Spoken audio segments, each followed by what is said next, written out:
Hey, what's going on, everybody? Oh, hold on one second.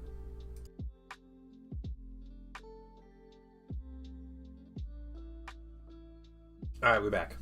What's up, Mydro? How you doing, Butterscorch? I am on. Reveals start around 7:30. So, that's the plan. Estrella, welcome in. You guys here to chill? How's it going, guys? We have things to talk about. I hope you guys got your snacks. I got my snacks. So, what's up? I'll go ahead and just jump in here. Let's see. Anything fun? No, I haven't done any more painting. Focus. Okay, there we go. At Outback will join later. Okay, nice. Get yourself a bloomin' onion.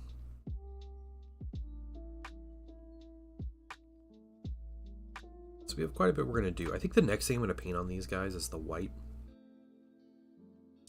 So the casing, little front weird head thing, and the tabard on each of them, with the loincloths. So some Trench Crusade, Heretic Legion bases. Yeah, the minis you printed look great.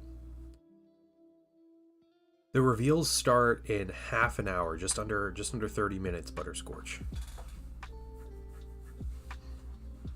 Yep, it's 7:30 Eastern.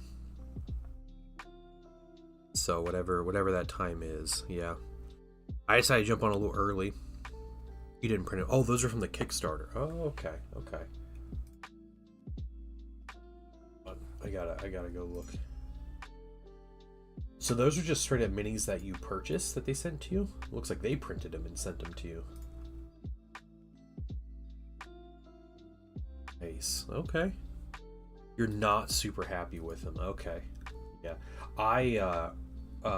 With all the I mean, I guess not often, but with the horror stories that I hear about purchasing printed minis, I don't think I would ever choose to purchase a printed mini from anyone. Like, I would always make sure I'm printing my own minis, because at least if I make a mistake, I can redo it, or it's on me. So, yeah. But the bases look good, very appropriate for like Trench Crusade. No, Butterscorch, they're printed minis that he's got.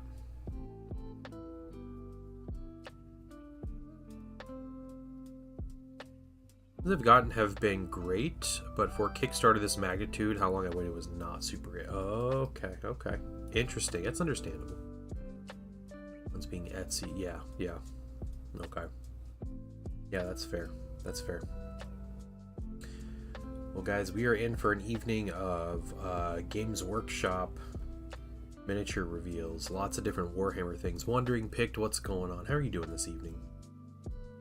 So, I figure we just chat when they go live or whatever. I'll put the screen up and we can watch. I'll turn the volume up and everything. Make sure you can hear. If for some reason things are like too quiet or too loud or something, just let me know, and we'll figure that out. Here in printer on its way, so just be doing my Estrella. That's the way to go, and it's a learning process, and it's kind of like a whole new hobby. But I think in the end, it might be worth it without having to deal with the stress of other people's miniatures. About to get when you saw the notification. Oh no, I'm sorry. Yeah, in about half an hour, about 25 minutes, the GW revealed stream or video or whatever starts. And that'll probably go for about an hour, is my guess. They're normally about an hour long, and then we'll watch that. We might hang out for a little bit longer and chat and talk about our favorite things, but then we'll call for the evening. We're just chilling a little bit. Ending videos on how to print and watching faux hammer. Yeah, once in a six side. If you've ever seen them, Estrella, once in a six side is, in my opinion, like the #1 dude for printing minis. Incredibly informative videos, but just like really knowledgeable and like really easy to watch.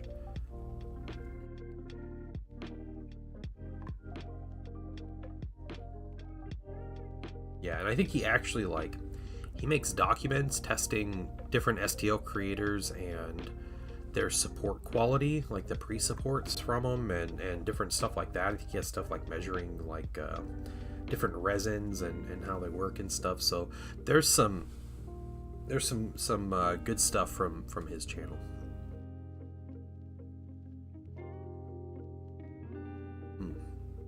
Just sub to him. Nice. Yeah. Once into 6-sided is great.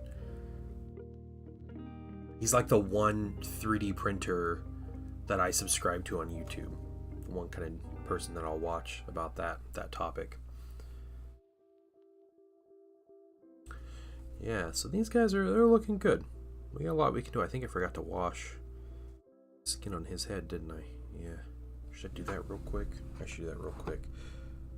Uncle Jesse seems good. I'm not familiar with him. I do have my popcorn here in my lead bowl, you know, my Fiestaware. All right, let's put some. I'll just get some little flesh wash on this guy while we're sitting here. Just a little.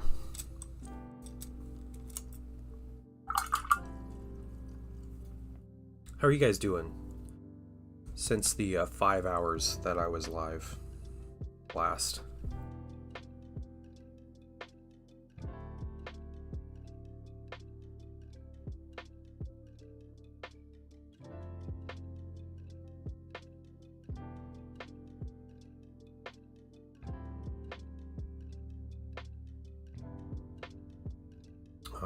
I managed to finish a game of Warhammer with my son this evening. I cooked dinner and watched a little bit of TV. So sleepy, yeah, I bet. You gonna stick around for the reveals, Wandering Picked, or you gonna go to bed? I know it's tempting. I understand.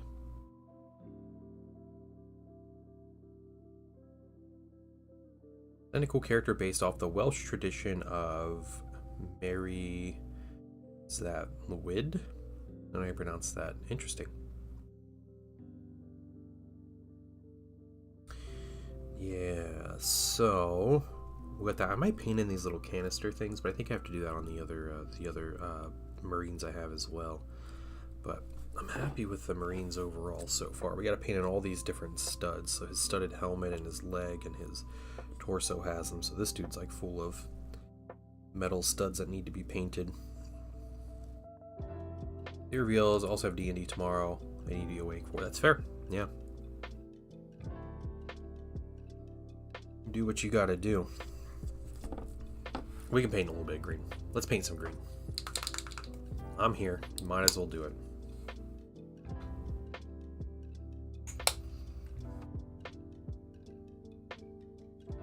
Look what you made me do, everybody. You made me start painting.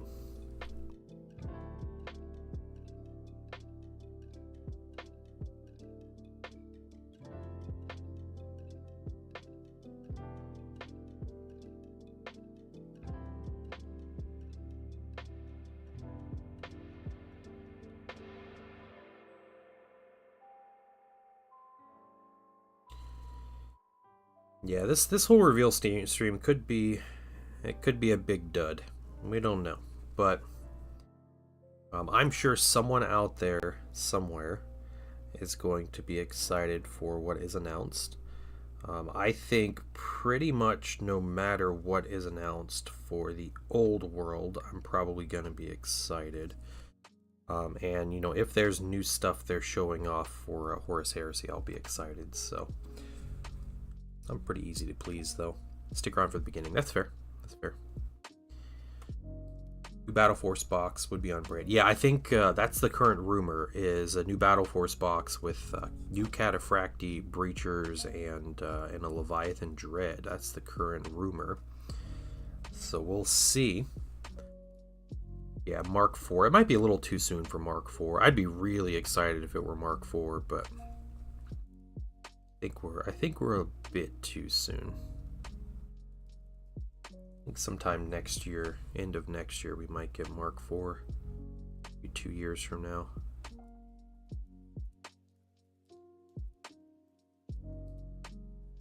Okay. of these guys have these canisters? I think they do. It's fine. It's what I need to do. Mark 40 your Ashen Claws. I thought Ashen Claws were like... Oh, Ashen Claws is your chapter, right? I'm a big fan of mixing my armor marks, like my units with different marks of armor, like in my tacticals and stuff, so I'd be excited to have Mark 4s for tactical squads.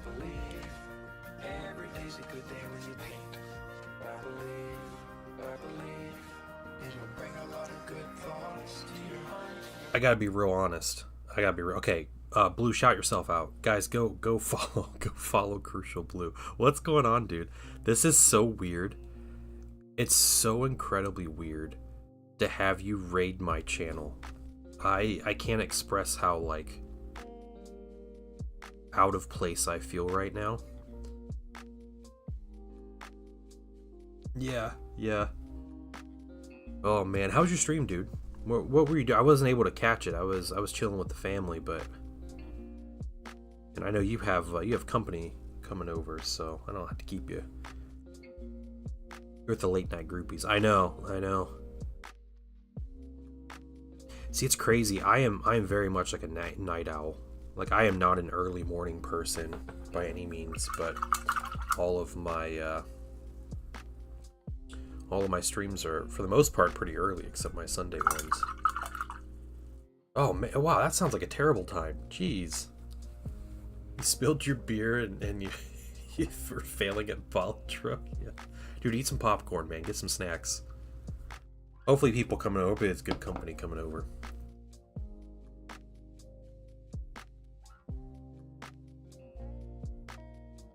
Wait. What? Butterscorch? What is that?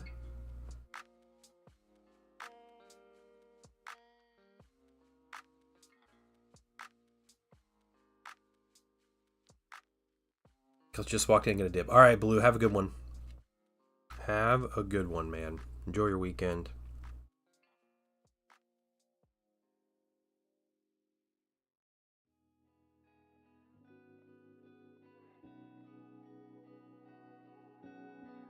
What AI PFP are you talking about? I'm not sure what that is.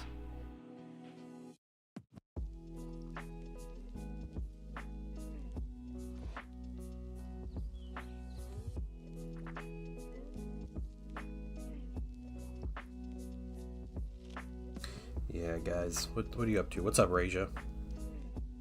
What's going on? In about 15 minutes, we'll tune in. We'll get this screen going just a little bit early if we have to, and make sure we're all good. Yeah, waiting for the reveal stream, Killer Cam. How you doing, man? You got time to chill and watch?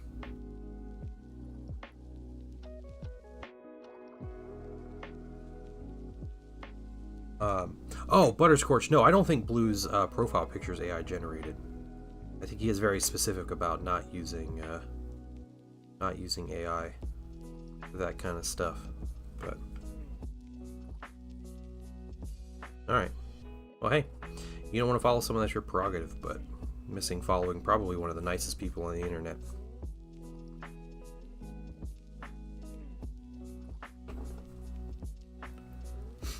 Just hanging out. Nice. Play some games after the reveal stream. What you gonna be playing?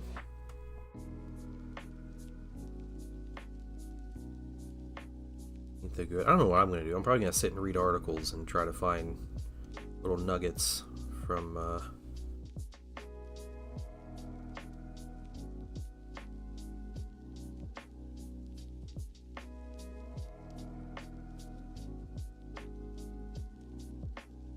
whatever stream. See what people have to say. That's what I'll do. Maybe I'll watch a Godzilla movie. I don't know.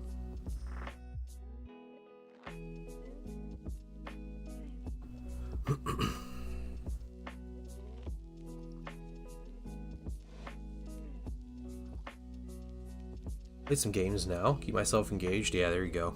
Yeah, I'll have the background music off when the stream starts, so you can be lulled to sleep by the Englishmen that run Games Workshop media team. So, you guys got your snacks? I got my snacks.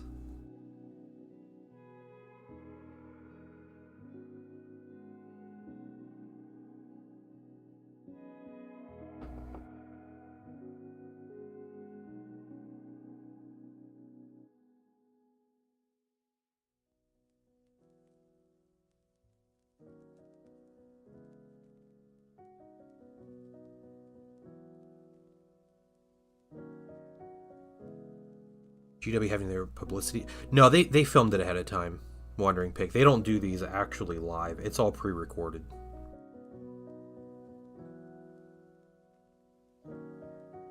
Yeah, you'll see that.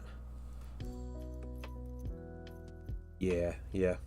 Crucial Blue is a lovely person to follow. Yeah, I honestly, like, I can't think of a more friendly and, like, kind streamer that I'd want to, like, hang out with.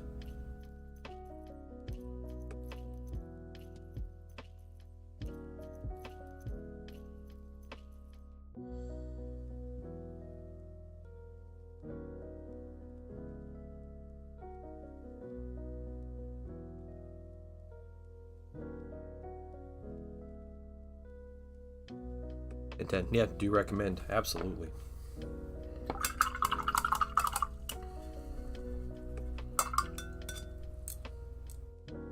If only he just, you know, quit that job he had and streamed more often, it'd be great. I'm just putting a little green up on this guy. Killcam, what are you working on, man? Just hanging out? You just chilling, like, on your phone, or you doing any hobbying while you're hanging out? Just trying to wrangle children or something. Stupid bills, yeah, exactly.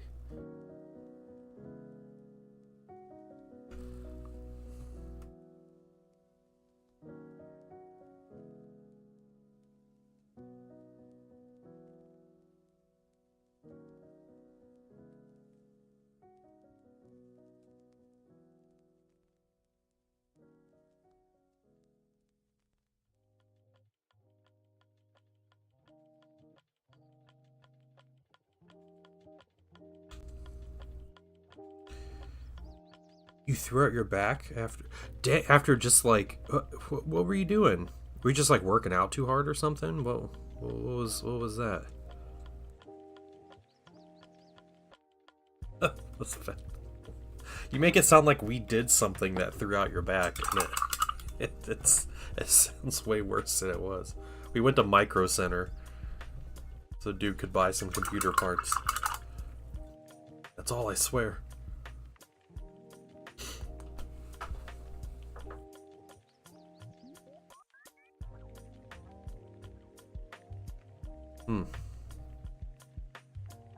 That sucks, though. That really sucks.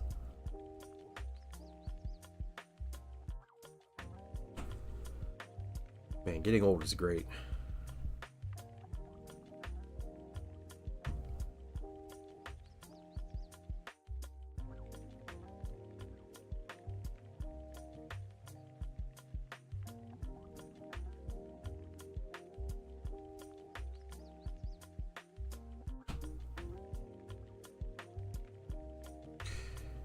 To the gym. Micro Center. Later that night, sit at my desk chair, my lower back locked up. Oh no. Oh, that sucks. That's crazy, dude. That's crazy. Misfit, you have not missed a thing yet. Except for us chilling. That's crazy, dude. Well, I'm glad you're almost back to normal, but that's wild. You just, like, laying on the couch or something? Just trying to sit up and relax?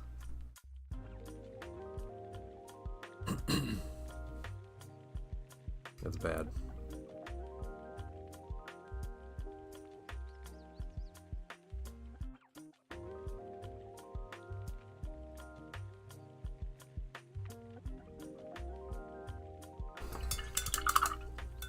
Let's see if Games Workshop is, or yeah, B-Dubs is getting ready here. Are they? We'll give it a few more minutes.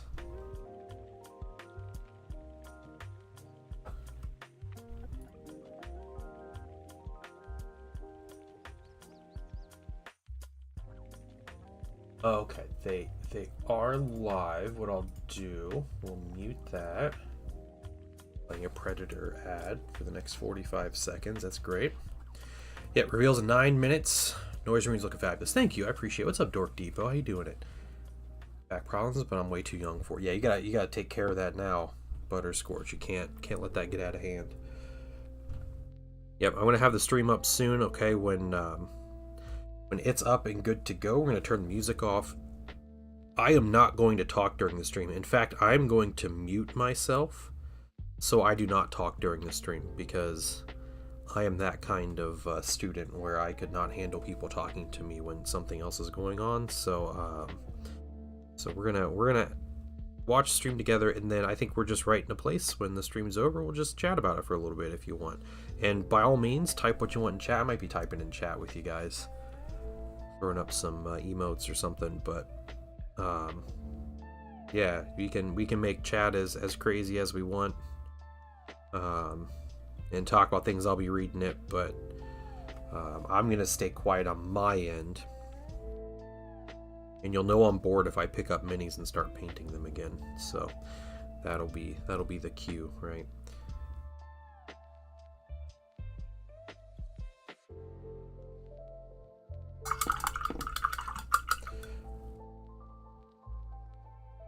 Excited for the minuscule possibility of dark mech. Yeah, I wouldn't get your hopes up too much, but it will be cool. Maybe a tease, you know, that'd be nice. Just I think the most important thing for Heresy, for us Heresy fans to look forward to, is a roadmap.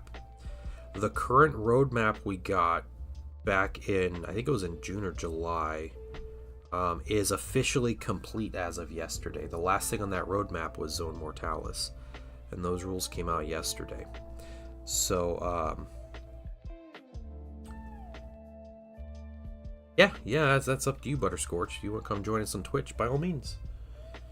Yeah, Twitch is normally a little more busy with my streaming. I got more people on Twitch, but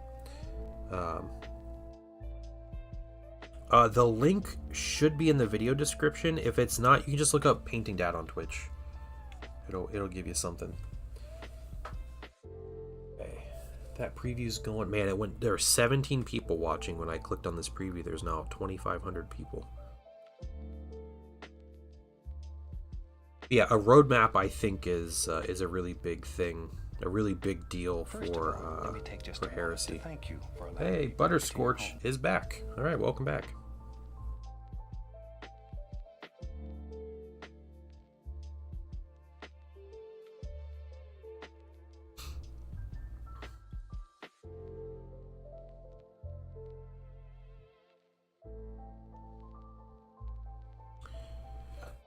Shindig, I got 3 more of these guys.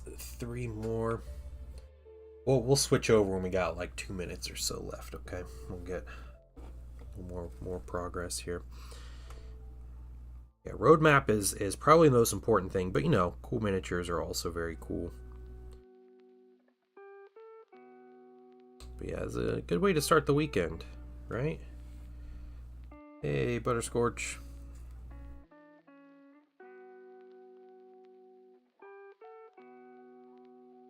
Yep, reveal stream is in just a few minutes. We're about ready to just switch over when we need to, so don't worry, guys. Don't worry. I guess I am putting out vibes that I have no idea what's going on in 5 minutes, but we'll be there. We'll be there. Get some more. I got snacks, guys. I got popcorn with me, ready to go. So ready.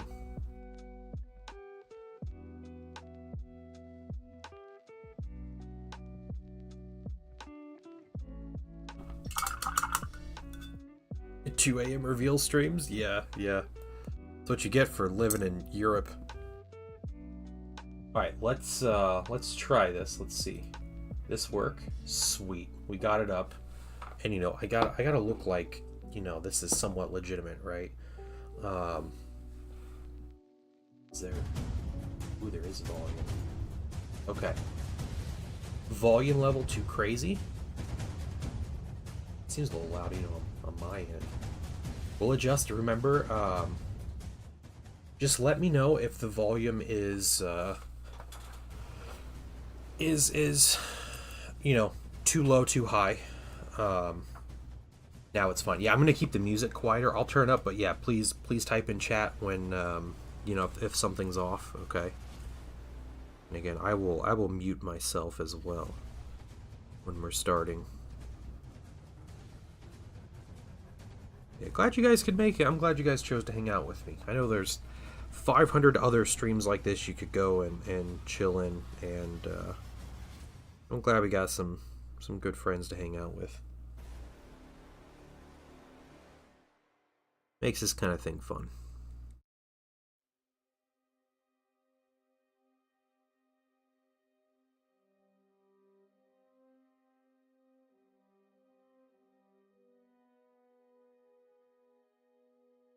Probably need to. Yeah, I'll turn it up when I mute myself. Yeah.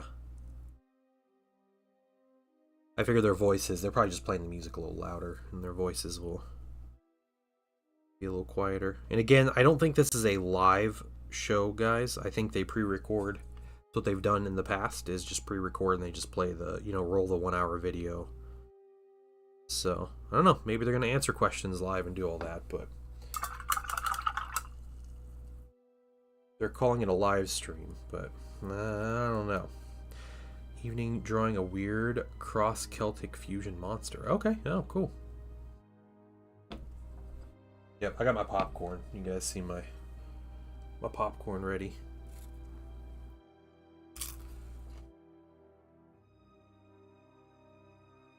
Popcorn eating ASMR. Yeah, because it's after midnight in the UK, right? So it's gonna be a pretty rough timing.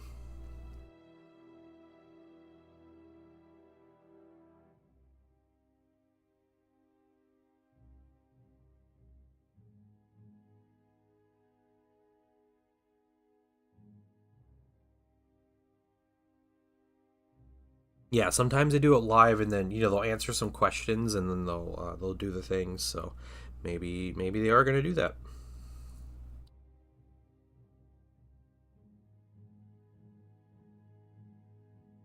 Yeah, they haven't done a reveal show like this in months, so definitely built up their hype. How many people in here right now? 4,000 people.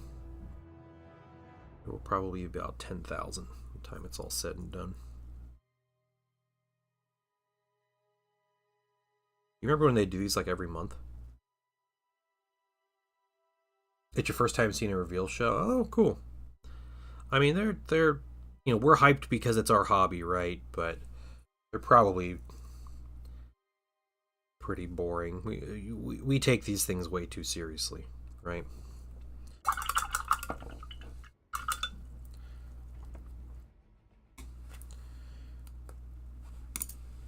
Okay.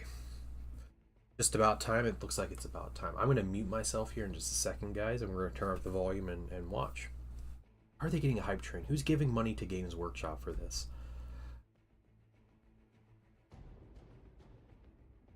Anyway, again, let me know about the volume. Last one was Votan, Cathay, yeah, stuff like that. Heresy teasers. I think there was some Age of Sigmar stuff. Space Wolves were in the last one.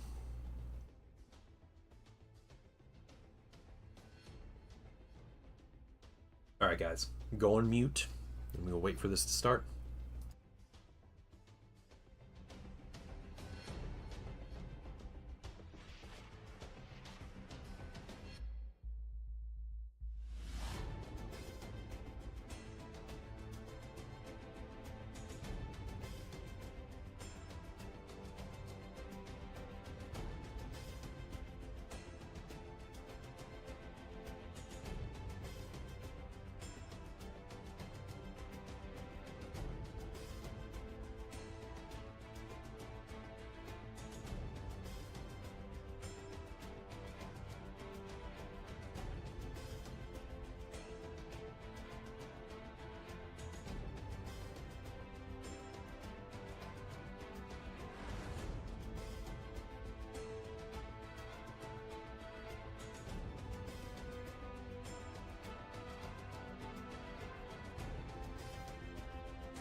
As you might have gathered watching along at home, we are joined by a live audience today. There are over 1,000 Warhammer fans in the room with us, attendees of the World Championship and attendees of the Grand Narrative. I think you heard them cheer already, but just for everybody watching at home, if you can give us another huge cheer, everybody in the room, please.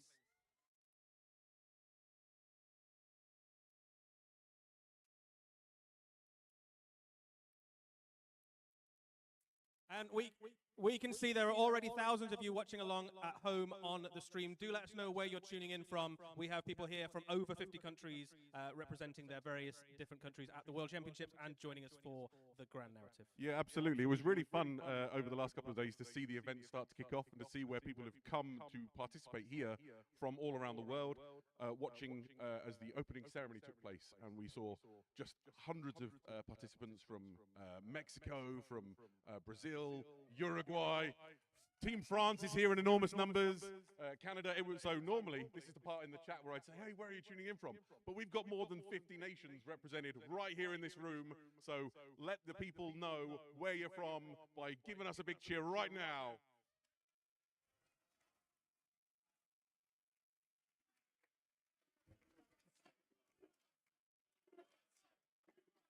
As you can gather, there's a really excited and engaged home crowd as well. It's fantastic, the great people here in the United States welcoming us and hosting us. It's really lovely to be here. Now, what is the World Championships of Warhammer and what is the Grand Narrative and why are we here? Well, we've got a little reel to show you what it's about.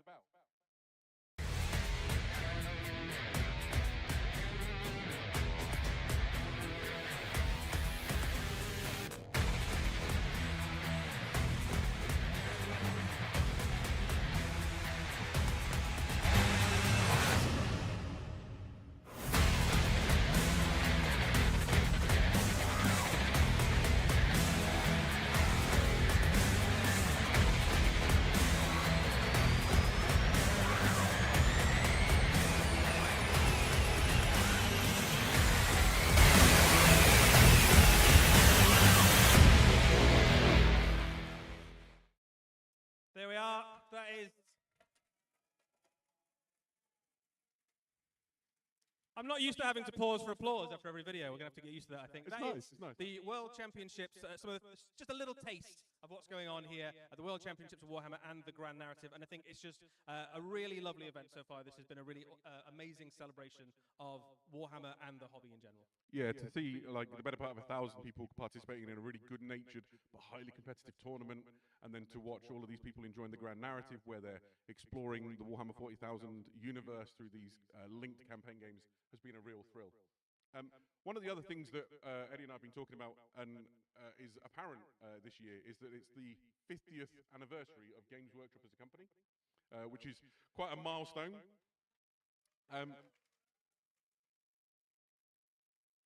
And it got us to thinking about like what that means for us, right? I've been in the Games Workshop hobby now for 36 years or so, and except for my wife, all of my favorite people in my life, all of my best friends, I've met through the Warhammer hobby. Oh, thanks, Adam. Yeah, you're welcome. And many of them at events exactly like this. I've been to birthdays and christenings and weddings and funerals, all with these wonderful friends that I've made around the world because of the Warhammer hobby and what it's brought into my life. And that's a real boon to me. I think Games Workshop did something really special when Warhammer came into the world. Yeah, absolutely. And there will be lots of celebrations over on our channels, the Warhammer Community website, over the next kind of coming weeks as we look at the 50 years of Games Workshop and celebrate this amazing hobby we're all part of. Awesome. So, but you didn't come for that, did you? You did not come for that. So, what really remains now is to tell everybody here and everybody at home how the rest of this show is going to work. For the next hour and 15 minutes or so, probably, we've got loads of fantastic Warhammer reveals for you from all sorts of settings. I listed them all out in that video that we did a while ago. But we've got Warhammer Age of Sigmar, we've got the Old World, we've got the Horus Heresy, Necromunda, and Warhammer 40,000. So there's loads of great stuff to enjoy. Should we start with our first reveal? I think we should have our first reveal. We waited long enough. Right, well, let's run the show.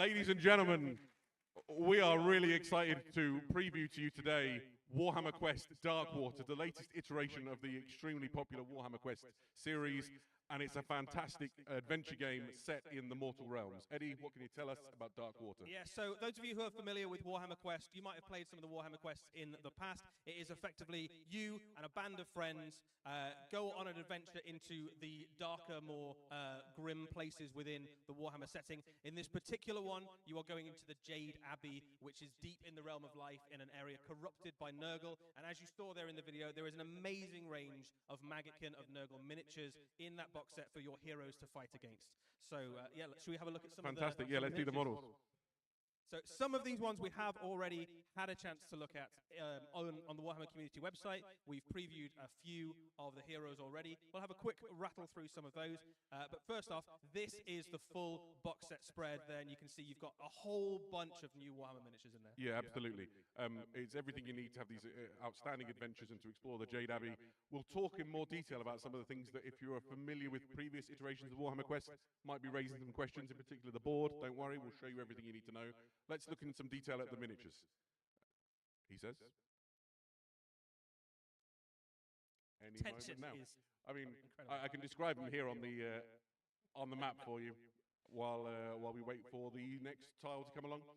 I'll tell you about the map while we wait for the... Oh, there we go. It is, there Thanks, it is. Save, from having the Save. ad-lib. Good Lord. So, here is Edmark Valoran. He's known as the Manticore Knight, and he's essentially a warrior so arrogant he believes he's the greatest mortal warrior in the service of Sigmar, and he's looking for a quest worthy to prove those skills. And so he's joined this mission into the Jade Abbey to redeem it from the clutches of Nurgle. If you want to be a superbly arrogant and expert warrior and just like wail on the enemy with a big war axe, this is the guy for you. Yeah, very cool miniature. We have seen this one before already, so we'll move Absolutely. on swiftly to some of the next heroes, hopefully, that we can have a look at. Here we are. There's another one that we have, I think, seen already, but a very cool model, so we'll just look at it for a little bit. This is Inara Scion, the Cleansing Blade. She is one of the last survivors of the Jade Abbey's fall, and she has come back with the power of the realm of Gyron to try and cleanse the forces of Nurgle from her former abbey. Out of the other characters that we've already previewed, the next one up should be... There we go. Inara's still showing off to everybody. She carries an amphora of the cleansing waters that the Jade Abbey were once famous for, and she plans to use that to restore life to the Abbey. This is Bren Tylis, the Renegade Saint. She's the descendant of a real proper saint, but she's lived her life as a warrior mercenary and now feels a higher call, so she's scavenged the armor of her ancestor, her forebear, and she's joining this quest to try and make something of herself. Hence, she's taken that name, the Renegade Saint. Yeah. I think the next one that we have seen already might be your favorite of the boxes. This is my favorite of the heroes in the box by a long way. I've waited quite a long time to see a Duardin that looks like this. This is Drolf Ironhead, the arch enemy in Darkwater. Enacted a horror on his hold and flooded it with fetid waters and drove his people out. So he's on a vengeance quest. He's joined this mission into Darkwater to seek revenge for what happened to his kinsman. Yeah, just a really cool classic Duardin miniature. You can't quite see it on these shots, but he does have a crossbow on his back. He does, as well. like a foldable crossbow on his back. But Right. we've seen these ones already. Let's have a look at something new, shall we? Here we are. This is Kelfanor, the Forest Prince. This is a Kurnothi hero, so a kind of Sylvaneth-aligned follower of the god of the hunt. And he is a prince of his people on his quest to find the biggest, scariest monster he can and kill it in the name of the god of hunting. And he has picked out the demon prince that squats at the heart of the Jade Abbey to kill. He is going to claim that head for the god of the hunt. Fantastic. Next up, a really unusual hero. I know, right? I don't know if you can hear it at home. The sort of noise that went over the crowd here was quite cool. This is Drashavorn. He's a chieftain of a tribe of savage warriors who live in the realm of life. And he's got an interesting thing on his side. You can see the Ebon Claw, which gives him this power to take on a more feral and savage aspect. And he's here for blood. He's absolutely gunning for the forces that have taken control of the Jade Abbey. His people, they live by the rivers that flow through it, and their lands are now corrupted and polluted by the sort of toxins that come out of the Jade Abbey since its fall. Absolutely. Yeah, very cool. There is, you can see him from various different angles. He was once a man, is slowly morphing into a creature of Gyron, a kind of half beast, half man.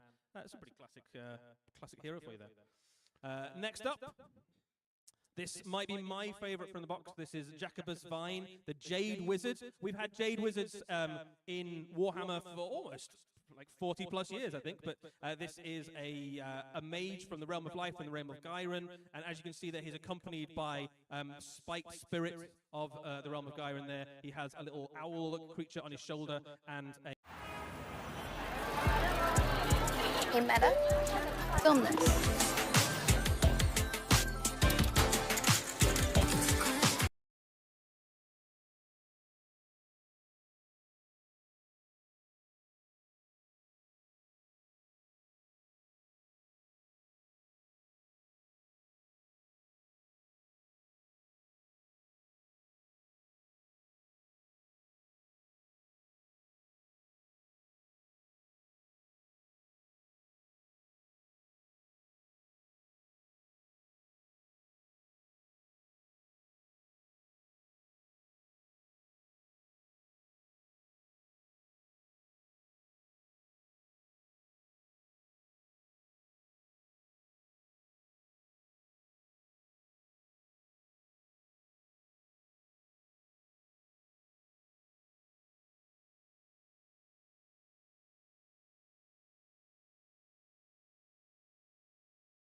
Are the Maggotkin of Nurgle Pestigors, Pestigors, obviously part of Warhammer for a long time. Oh, we can hear some big fans of Pestigors in the crowd there. The Pestigor Massive have turned out.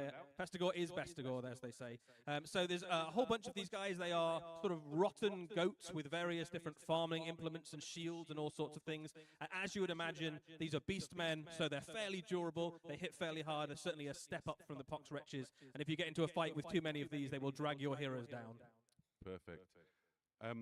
But there are bigger and more dangerous things to be found inside the Jade Abbey than these. These are the Cankerborn. This is what it looks like. We've seen what it looks like when demons possess weapons or demons possess creatures. This is what it looks like when demons literally possess the ground.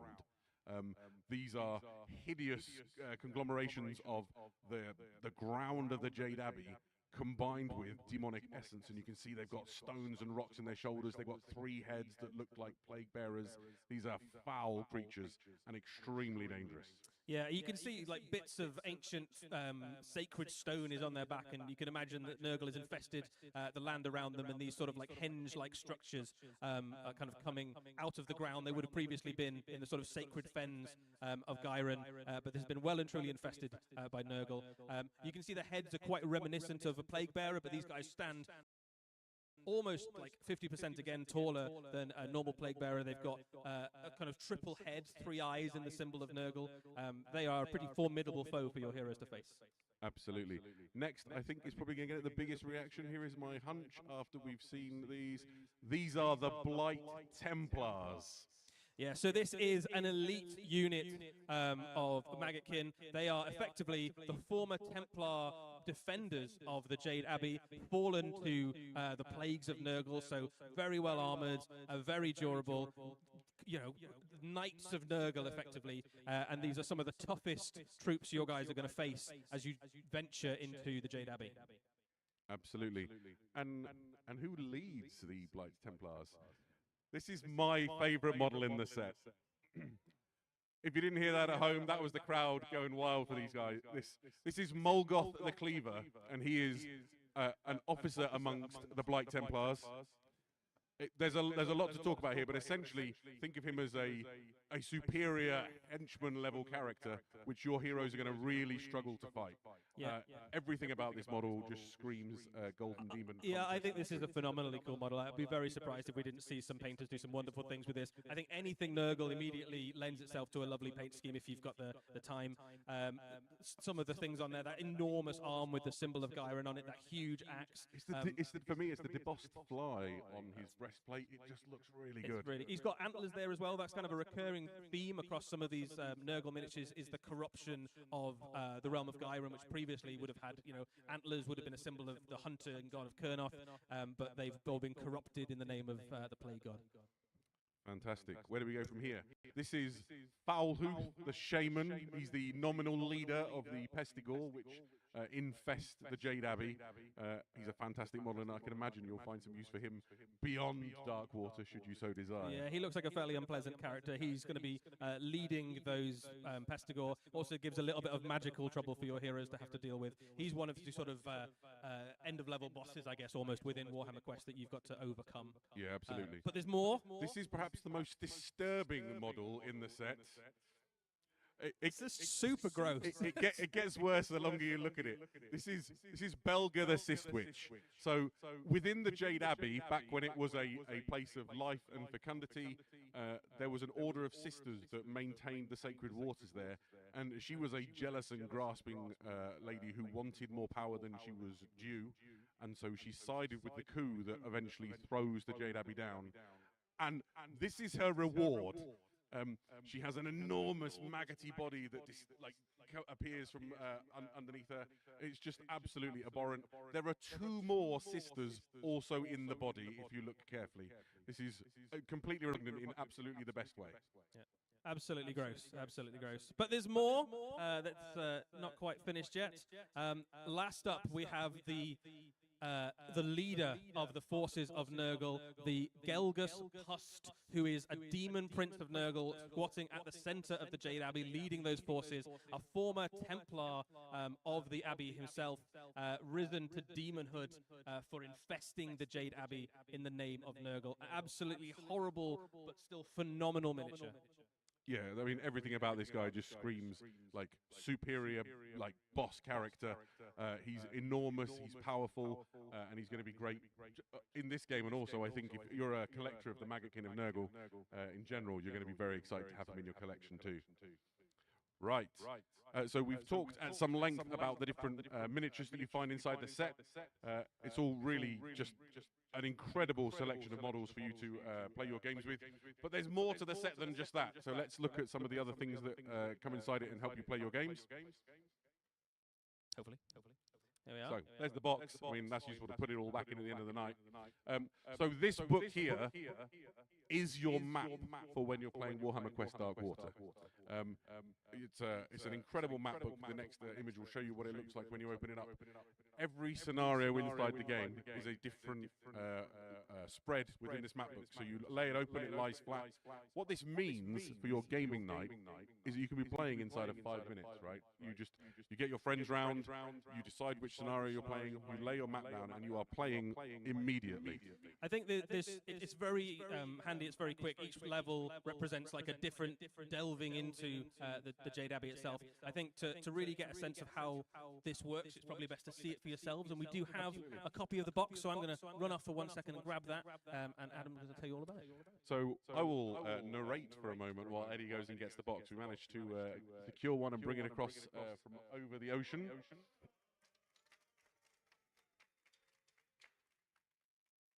So while Eddie opens that up, he might be able to show you some of the frames that come in it, as well as the sort of the materials to do with the gaming.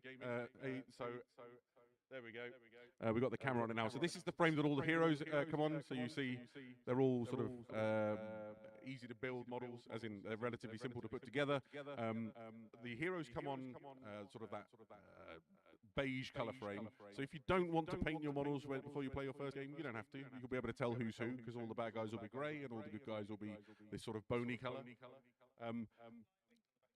Yeah, so Eddie's got the frame which has got the sort of the character villains on it. On the back of Gelga's bust, he has folded fly wings. He's a really disgusting character. Deep inside the box, there's a second box, and that's where all of the sort of the material for playing the game is found. So it's got it's full of cards and things. On the right-hand side of the screen now, as you look at it, that's the map book. If we can convince him to open it up, you'll see exactly what it all looks like. So he's just set up a map for playing the game. If you've ever spent hours hunting around for the right tile, this is going to make your games night with your friends and family.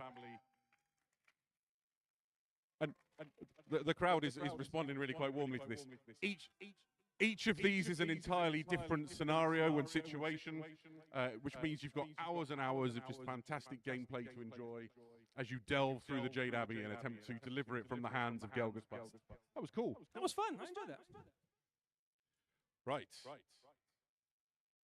You know what, Adam? All of this Nurgle stuff has just got me in the mood for some Age of Sigmar Nurgle.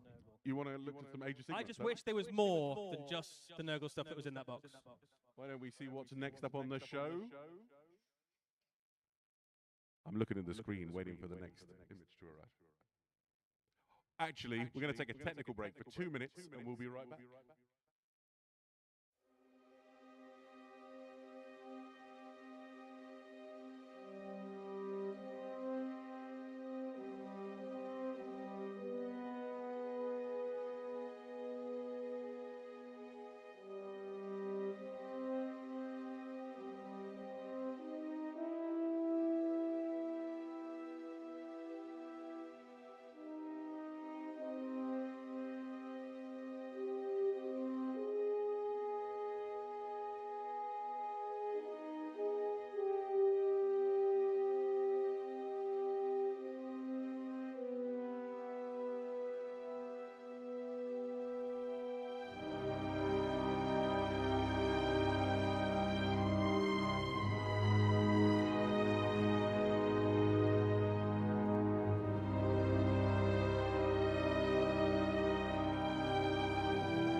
maybe if I start talking again, they'll kick the stream back on to shut me up. Because I know they're just paying attention to me.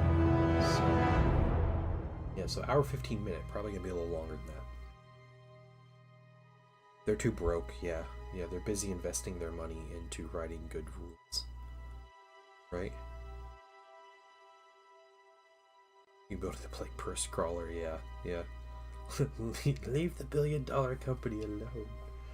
Yeah. Oh, man. Alright, so we got Nurgle. The Warhammer... I think the Warhammer Crest minis actually look really good. The Nurgle stuff looks really good. The heroes... kind of... I like the Jade Wizard as my favorite, but I think it's because I can see the Jade Wizard being used in Warhammer Fantasy as an Empire Jade Wizard, which is really cool. That's the real joke, yeah. Yep. Yeah, the Nurgle stuff does look really good. I like the warrior zombies. I think it's really cool. The Demon Prince is solid looking. If I could find a way to get that Demon Prince and paint it, that would be one of those like I paint just to put on display kind of movies. But totally like Nurgle themed Demon Army, 30k or 40k, like that would work great. Wizard looked blocky. Yeah, maybe the print. I didn't get as close a look at it. I was busy typing stuff, I think. The Jade Wizard needs a submachine gun. Okay, yeah. So that's an opinion. All right. Yeah, the plague zombies are cool. All the beasts look great, in my opinion. The big arm dude looks like that. You guys see the videos that guy has he's got the crazy like extra growth in his hands and arms. He's got like giant arms. He wrestles people and really works out, and still is like a world champion arm wrestler. You guys are talking about that guy. That's kind of what that looked like. I saw like out when was like a professional arm wrestler person.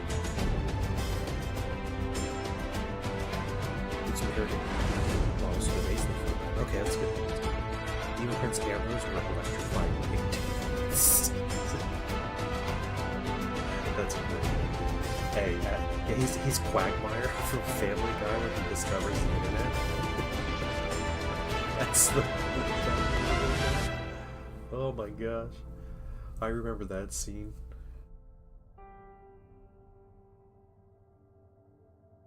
Over from the secret stream, TPD, they shut off Rogel Dorn and Perturab over there. Oh yeah, they're doing a secret stream for everybody. Yeah. Oh no. God. I hope it's not ruined now. You can't hear me? Oh, okay. Well, that's fine. We'll scoot that down just a little bit. I can't hear myself over this music.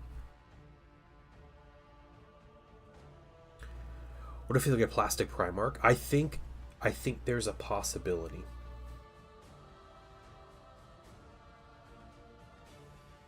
Yeah.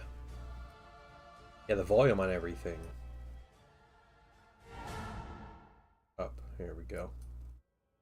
It's gonna be like Ferris. Oh, that'd be horrible. That'd be horrible.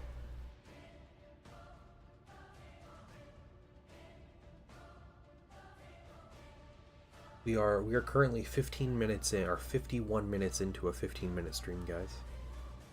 Good stuff. You don't think we're getting a Primarch? They might tease one, yeah. We were talking about this earlier on stream, kind of what we think is going to happen, and you know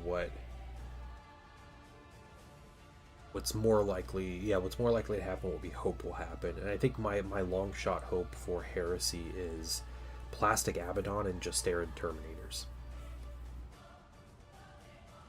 But, you know, a roadmap. A roadmap is what I want to see for some of these games. A good roadmap. I think it's 40k campaign. I think it's going to be end of edition campaign for 40k. The 500 worlds thing. And whatever that is. But what's going on there? I hope they're trying to fix their audio issues. I think that's the goal.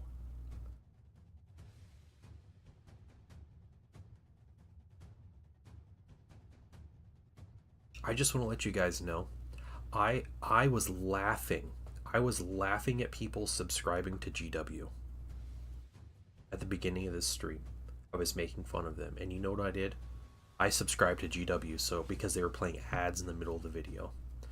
So I bought a sub to GW, guys, just so we could watch this without commercials. And then we get our own commercial. I got rid of the ads so we could watch the big ad, and we still got ads in the middle of that. So John Lockridge is on YouTube talking about the secret stream. He said they have new Catachin models, a World Eater's Berserker Surgeon, and I'm sure they're adding a Sigmar model to 40k. Although Necron, the dude looks, yeah. Wait, what dude? What are you talking about, Aslan? Plastic Warmaster Titan? I think a Plastic Warhound's coming in the next year. If I subs use Turbo. No. I refuse.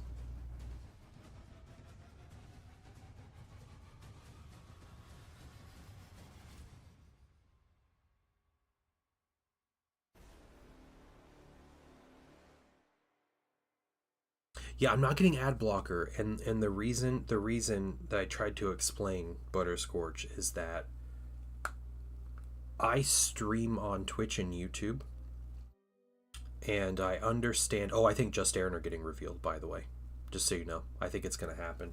There's an image that popped up of looked like a silhouette of Just Aaron Terminators, or Iron Warriors characters. I don't know, but anyway, yeah. Thank you, Wandering Pig.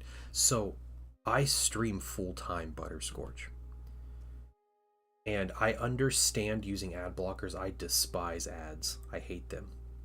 But I also understand, me being a creator, that like I watch people on Twitch and on YouTube, and if I just use an ad blocker, then they're not getting that little, those pennies that I would give them. And I don't make a lot of money on ads or anything, but it's kind of like it's like a give and take, right? Either if I use an ad blocker, I'm telling everybody to use an ad blocker, then I lose out on some of my very meager income. I don't make much money on ads, but to me it's like a precedent. Like I do YouTube Premium. I'm one of those people, but it's incredible. I'll never go back from using YouTube Premium. But yeah, I would rather just sub. I'll pay the money. I'm not going to worry about the ad blocker.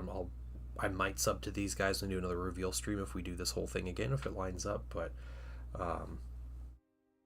the $7 I spent on a sub, or the $6 or whatever, is no, it's okay, Butterscorch. It's worth it so we can hang out. We got 20 people hanging out right now, and it's worth it to do that, for you guys to hang out. And then yeah, so there is either, hold on, I'm reading through rumors right now.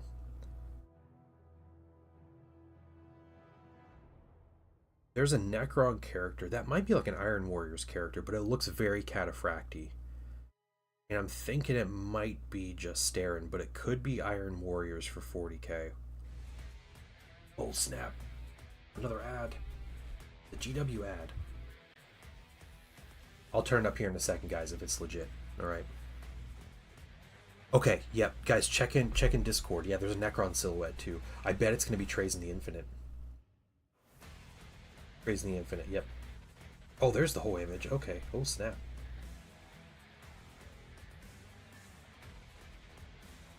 Yeah, big Nurgle dude. Yeah, that's definitely Just Aaron Terminators, guys. We're getting our first Legion specific plastics for Heresy. Good stuff. Good stuff. I think we might be back. We might be. It's a fancy character that looks kind of like Gelt. Yeah, I think it's going to be a cat thing. Oh, it still sounds terrible, guys.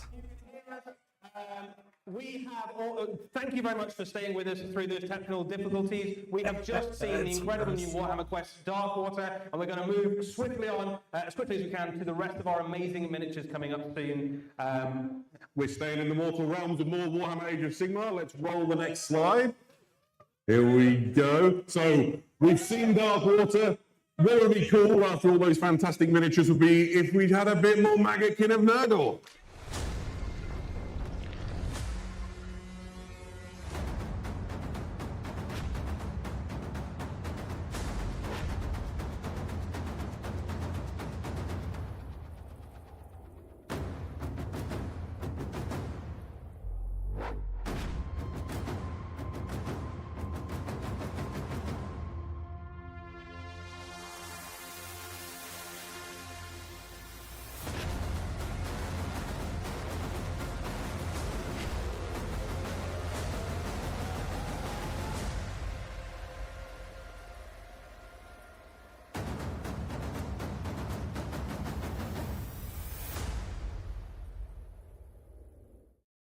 What a fantastic reveal of new. What a fantastic reveal of new Maggotkin of Nurgle for Warhammer Age of Sigmar. The crowd really received some of those things in an excited way. Eddie, let's start breaking down what we just saw. Absolutely. So this is an enormous new expansion for Warhammer Age of Sigmar, Maggotkin of Nurgle. There are loads of new kits. This is the largest release of Maggotkin of Nurgle we've had really since the end times when we saw a huge wave of miniatures come out. Let's start off with the Pestigors. This is even more Pestigors coming out in addition to the ones that are coming out in the One Quest Darkwater. These are a different kit. This is a multi-part plastic kit. You can make them in loads of different ways, and they are just as gross and weird and goat-like as you would hope a Pestigor unit would be. Yeah, fantastic. And you can see sort of all the hallmarks you'd expect from Pestigor, the horrible distended flesh and legions and buboes and things. And it's a perfect unit to sacrifice in battle as you're trying to win glory for Nurgle. Absolutely. If you ever wonder what it looked like if you shave a very ill goat and give it a halberd and then send it into combat, this is exactly what that looks like. Perfect. Absolutely perfect. But they're not the only new infantry models that we saw in this crunch of reveals. I'm really excited by the next one. We have the Rot Swords. He says a little early. There we go. These are the Rot Swords, which are a line infantry unit for the Maggotkin of Nurgle. Think of these as the Chaos Warrior equivalent in a Nurgle force. They are incredibly durable, highly skilled warriors who can absolutely take a beating and keep on fighting through it. Yeah, this is your battle line unit effectively for Maggotkin of Nurgle. There's a nice multi-part kit there. You've got banners, musicians, champions in there. This is the thing that's going to be the bulk of your force, able to kind of take the charge from enemy units. They can obviously dish out the pain because they've got Nurgle weapons that can infest their enemies as well. But this is just a unit that can take a charge like almost no other in Warhammer Age of Sigmar. Yeah, absolutely. The fantastic opportunities here for painting and doing brilliant effects. The models are so detailed, but I think you could also paint these very quickly if you wanted to as well. I look at these and think, how you could apply contrast paints to them and get some brilliant effects. Yeah, they wash up really nicely if you've got kind of ways that want to do some rust or get some you can paint Nurgle very messily if you want to and get away with it, or you can really spend your time and make them very beautiful if you wanted to. Fantastic. We saw more than just these. The next unit on the way are the Putrid Blight Kings. We've been familiar with Putrid Blight Kings for a while. This unit has received something of a glow up, a little bit of a change of the aesthetic. They now really are the priests of Nurgle. You see that with these robes and the way that they're presenting themselves as almost like a priestly, I guess I've used the word already, vision of Nurgle worship. Yeah, there's a theme across a lot of the Maggotkin of Nurgle, which is the corruption of the realm of life, and you see that there with those mutated, horrible antlers. So they've taken symbols of life and abundance and corrupted it, and they are just an absolutely horrendous-looking unit. They look lovely on the battlefield alongside the rest of your Nurgle things. They are the same size bases, I believe, as the current. Don't sweat it if you've got lots of future Blight Kings. You can just use them as well. It's fine. Very cool unit. They look so good, don't they? Next up, I think, is my favourite. I really like this is a new cavalry unit for the Maggotkin of Nurgle, the Sloven Knights. A very popular kit we released in the not too distant past was the Harbinger of Decay. That was the Nurgle champion on a horse, and now he has an entire unit to lead. This is a shock cavalry unit. They are effectively Nurglate Chaos Knights. They've got some really tasty rules in game. They any Chaos Knights would, and it will make any unit. It's a very handy little ability to have. You roll an all-important 3+, and the unit you're engaged with will strike last no matter what. That is a powerful ability. And these hit like an absolute freight train when they come in as well. There's this fantastic looking unit. But it's fair to say the main event of this release has got to be Festus the Leech Lord. A hero that we're familiar with from the world that was, now fully imbued as a demon prince of Nurgle, riding an enormous slug-like creature. He's just foul. Yeah, so this is a character that we've known for quite a long time. He plays an important role in the forces of Nurgle during the end times and has been blessed by the powers of Nurgle. He's been given an enormous leech. So now the kind of Leech Lord makes sense. You've got a couple of alternate face options there. You can have Happy Leech Lord or Sad Leech Lord if you want. And if you want to know what to call his mount, it's called Gathoblight. Gathoblight, oh, that's cool. He's got some very cool rules in game as well. He's able to, both through magic and in combat, basically suck the power out of nearby enemy units, power himself up, heal himself. Just a really useful leader, really useful piece for your Nurgle armies. I think, again, this is a really good candidate for a painter as well. Loads of lovely details on the back there. He's brought his kind of weird collection of concoctions and putrid things with him. And sits right at home at the center of your Magakin army. Yeah, fantastic. And where might one learn about all of these exciting new models? That's a great question. Their rules? Well, it will come as no surprise. There will be a new Chaos Battle Tome for Magakin of Nurgle. This is everything you need to understand all their lore and the stories and things that surround them, but also how to use them in your games. Yeah, absolutely. More than one new book on it. Oh, sorry, there's something else here. So we've also got some Regiments of Renown alongside the Battle Tome. There are several Regiments of Renown you can use inside the new Battle Tome. One of them is going to be made available as a new box set. This is a pustule. There's also a new Spearhead, which has, amongst other things, loads of Nurglings in. Yeah, absolutely. Anybody here play Spearhead? We've been playing a lot of Spearhead back in our office. I'm quite enjoying it. And this one gives you just a givering horde of little Nurglings to turn loose on the enemy. I'm quite excited by it. Also, there is another book on the way. Eddie, what is Blighted Wilds? So we have another narrative expansion for Warhammer Age of Sigmar, a Path to Glory book. And this effectively allows you to play games in the Blighted Wild, which is within the realm of Gyron that has been infested by the forces of Nurgle. So you can play through either as the forces of Nurgle trying to corrupt it, or as the forces trying to drive back or hold back the Plague Father's legions. Fantastic. Whew, there we go. That was our Warhammer Age of Sigmar segment. That was it. How we doing? Right. So, we're going to take a little bit of a change of pace now and show you something that we're very excited about that you're going to see more of in the next year. So 2026 is looking very good. If you like cool Warhammer animations, let's have a look ahead.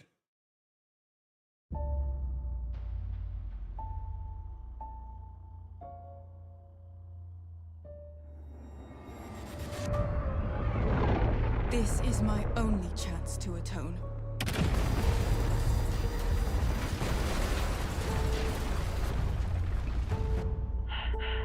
What were those things? Eldari. We shall risk everything for this. How do we fight ghosts? Then this war will last forever. Begin the ritual. The next wave of greenskins will soon reach our world.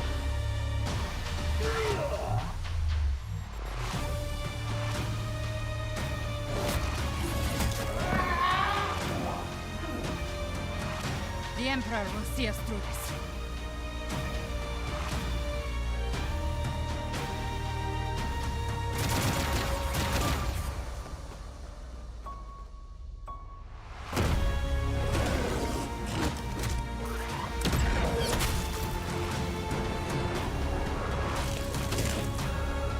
We will not abandon these souls. You have my word.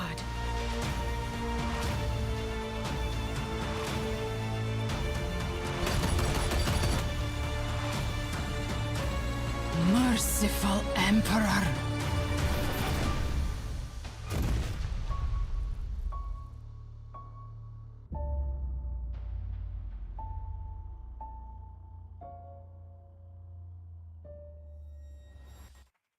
That was really cool. I'm glad you enjoyed it.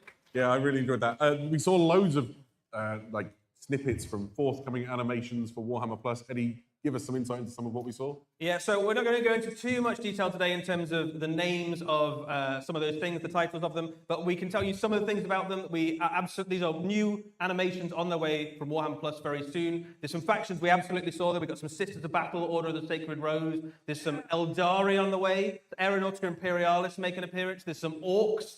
There's a couple of Space Marines in the mix there. We've also got the finale of the current season of Black Talon on its way very soon with Be'lakor and Turnus up to their mischievous, devious tricks again. Also in that, we got to see some of the incredible behind-the-scenes work that people do. That was the thing I thought was really exciting, was seeing the incredible amount of effort and talent that's going into these shows to make them so good, right? When we saw sort of the orchestra playing the score and then the voice actress performing the lines, really gives you a sense of how much work's going into these shows. Yeah, there's a lot of very talented people doing a lot of very good work there, and we kind of make sure to kind of push the quality really hard to make sure that Warhammer can be the best it can be. Fantastic. All of these shows will be coming to Warhammer Plus in 2026, right? So Black Talent will be on its way before that. That's going to be Great. released this year, and then the rest of those shows are on their way in 26. Fantastic. And I'm just going to press you a little bit. When the camera panned out and you saw the desks with the monitors, those were Space Marine Terminators. They did look like Space Marine Terminators. Is that a clue for Astartes 2? I mean, it could be. Who knows? Who knows? Yeah, I'm excited. I'm probably too excited. Right. So that was fun. If you want to watch all of those shows and loads more besides, Warhammer Plus is where you'll find them all. So we need to go now to the Age of Darkness and the Horus Heresy.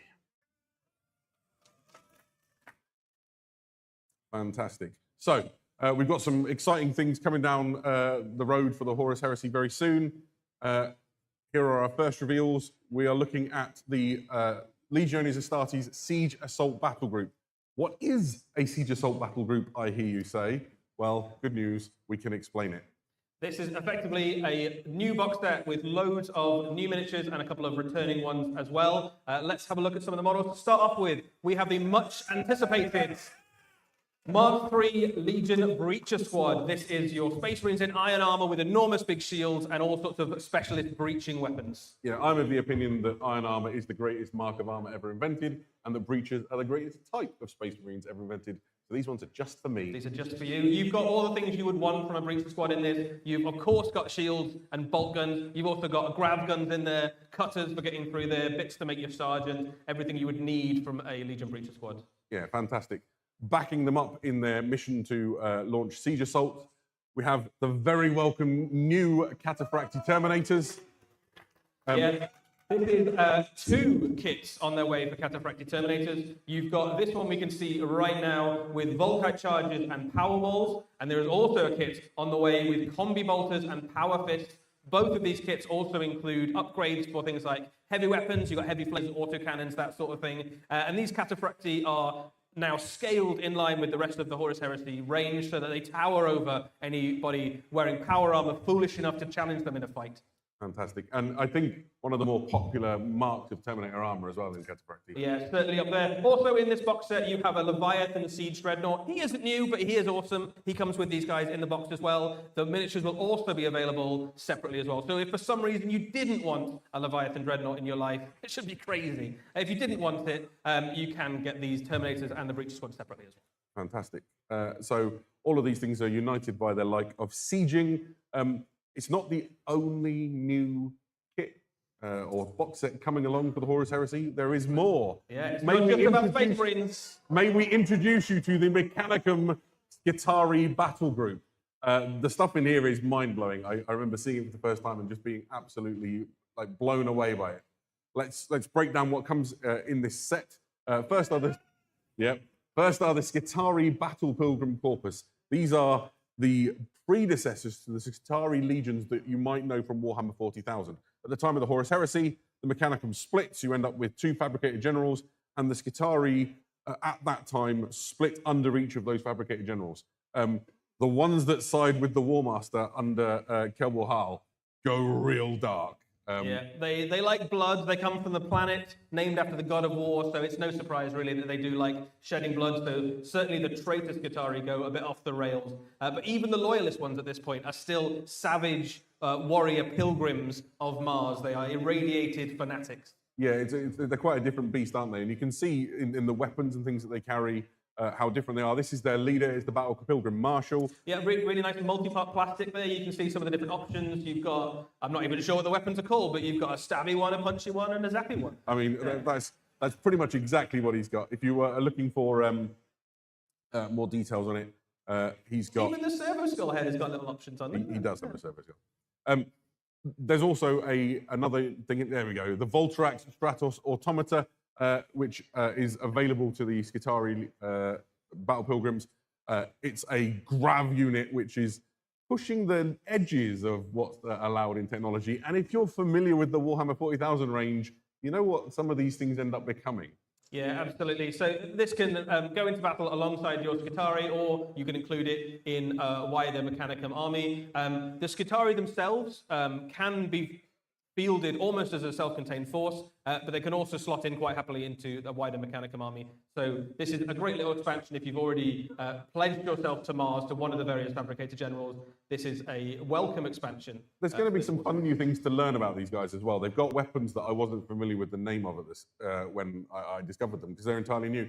They're carrying Volt Lock weapons, so Volt Lock pistols, Volt Lock arquebuses. And it's more of that like weird esoteric Martian technology that perhaps the wider Imperium hasn't got its hands on and doesn't understand. It's either a little bit heretical, or Mars just really likes it and doesn't want to share. Yeah, absolutely. All of the rules and the lore behind these models will be contained in the Steel Hand of Mars, which is a new journal Tactica, which will be coming out for the Horus Heresy soon. Yeah. There we go.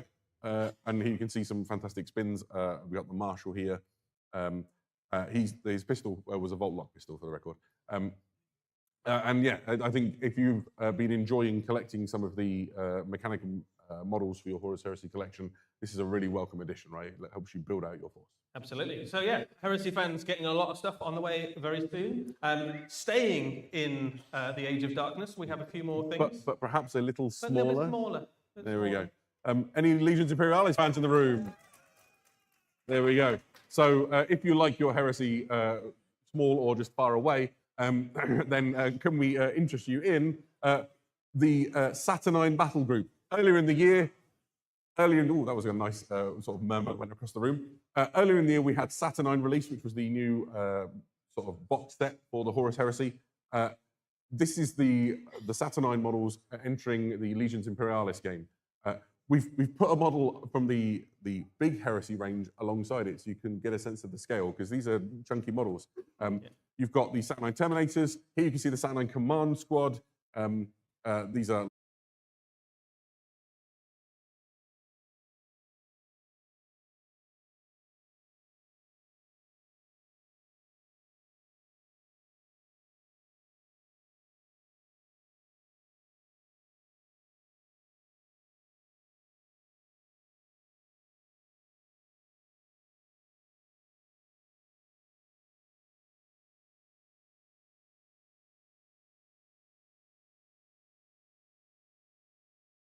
this is the Dreadnought, and look how big it is compared to... We've got a lovely shot of it next to the There we normal go. Saturnine Dreadnought's plasma cannon. If you're curious about how this stacks up against your Warhammer the Horus Heresy Dreadnought, it's about the same size as this plasma cannon. But the advantage, of course, in Legions Imperialis is that you can field entire formations of these guys, right? So you can have an entire Saturnine army of things, hundreds of Terminators on the battlefield. Yeah, also inside this Saturnine battle group, you get some other great additions. You get the Mastodon and the Arachnid weapon platform and Vindicators.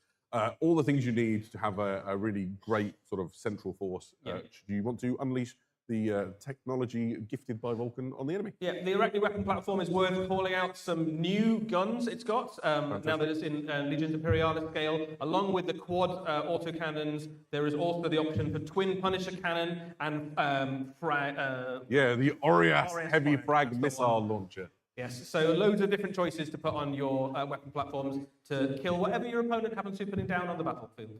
And they look really cool when you get these panning shots. They do, All the yeah, little very tanks. Very nice. So, there's more for Legions Imperialis. There is an absolute deluge. This is the Legionis Astartes Combined Arms Battle Group.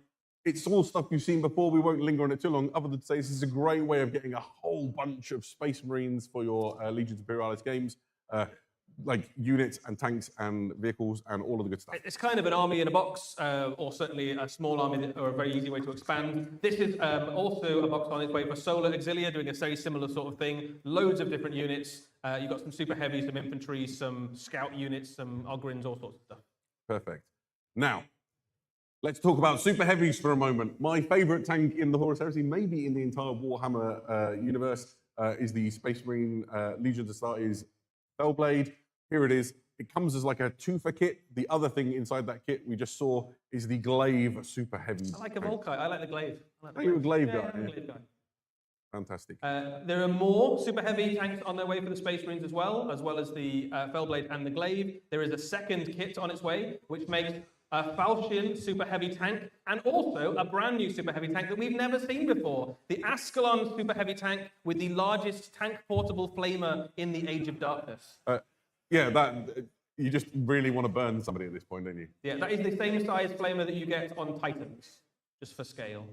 So yeah, the Legions Imperialis collectors, they're just eating well right now. They're eating good. They're eating good. Great. So there's got to be a book to provide you with all the rules and lore about all of these things that we just showed you. You'll find that in Journal Strategia, The Ruin of the Salamanders. If you really like salamanders, don't look too close to the cover because that is an Iron Warrior's Fellblade driving over your mates. Sorry. Someone's going to lose. Sorry, salamanders. Right, so we're not quite done in the Age of Darkness. We need to take a tiny detour as we talk about something like new and interesting. If you've been enjoying reading and discovering the Horus Heresy series, we're introducing here for the first time a new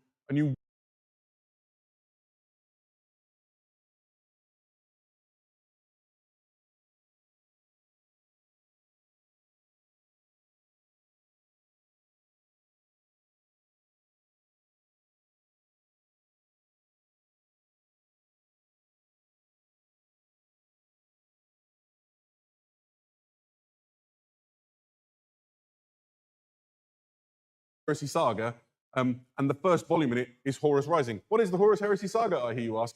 It is 12 volumes which have been selected by the Black Library to take you through the Horus Heresy. Otherwise, you're facing like 54 books. And so what this does is it includes sort of the main story arc of the Heresy and a lot of those main events. So things like Ispan 3, Ispan 5, the betrayal at Calth, Prospero, loads of these key events that you really need to understand to make your way through the whole of the Horus Heresy.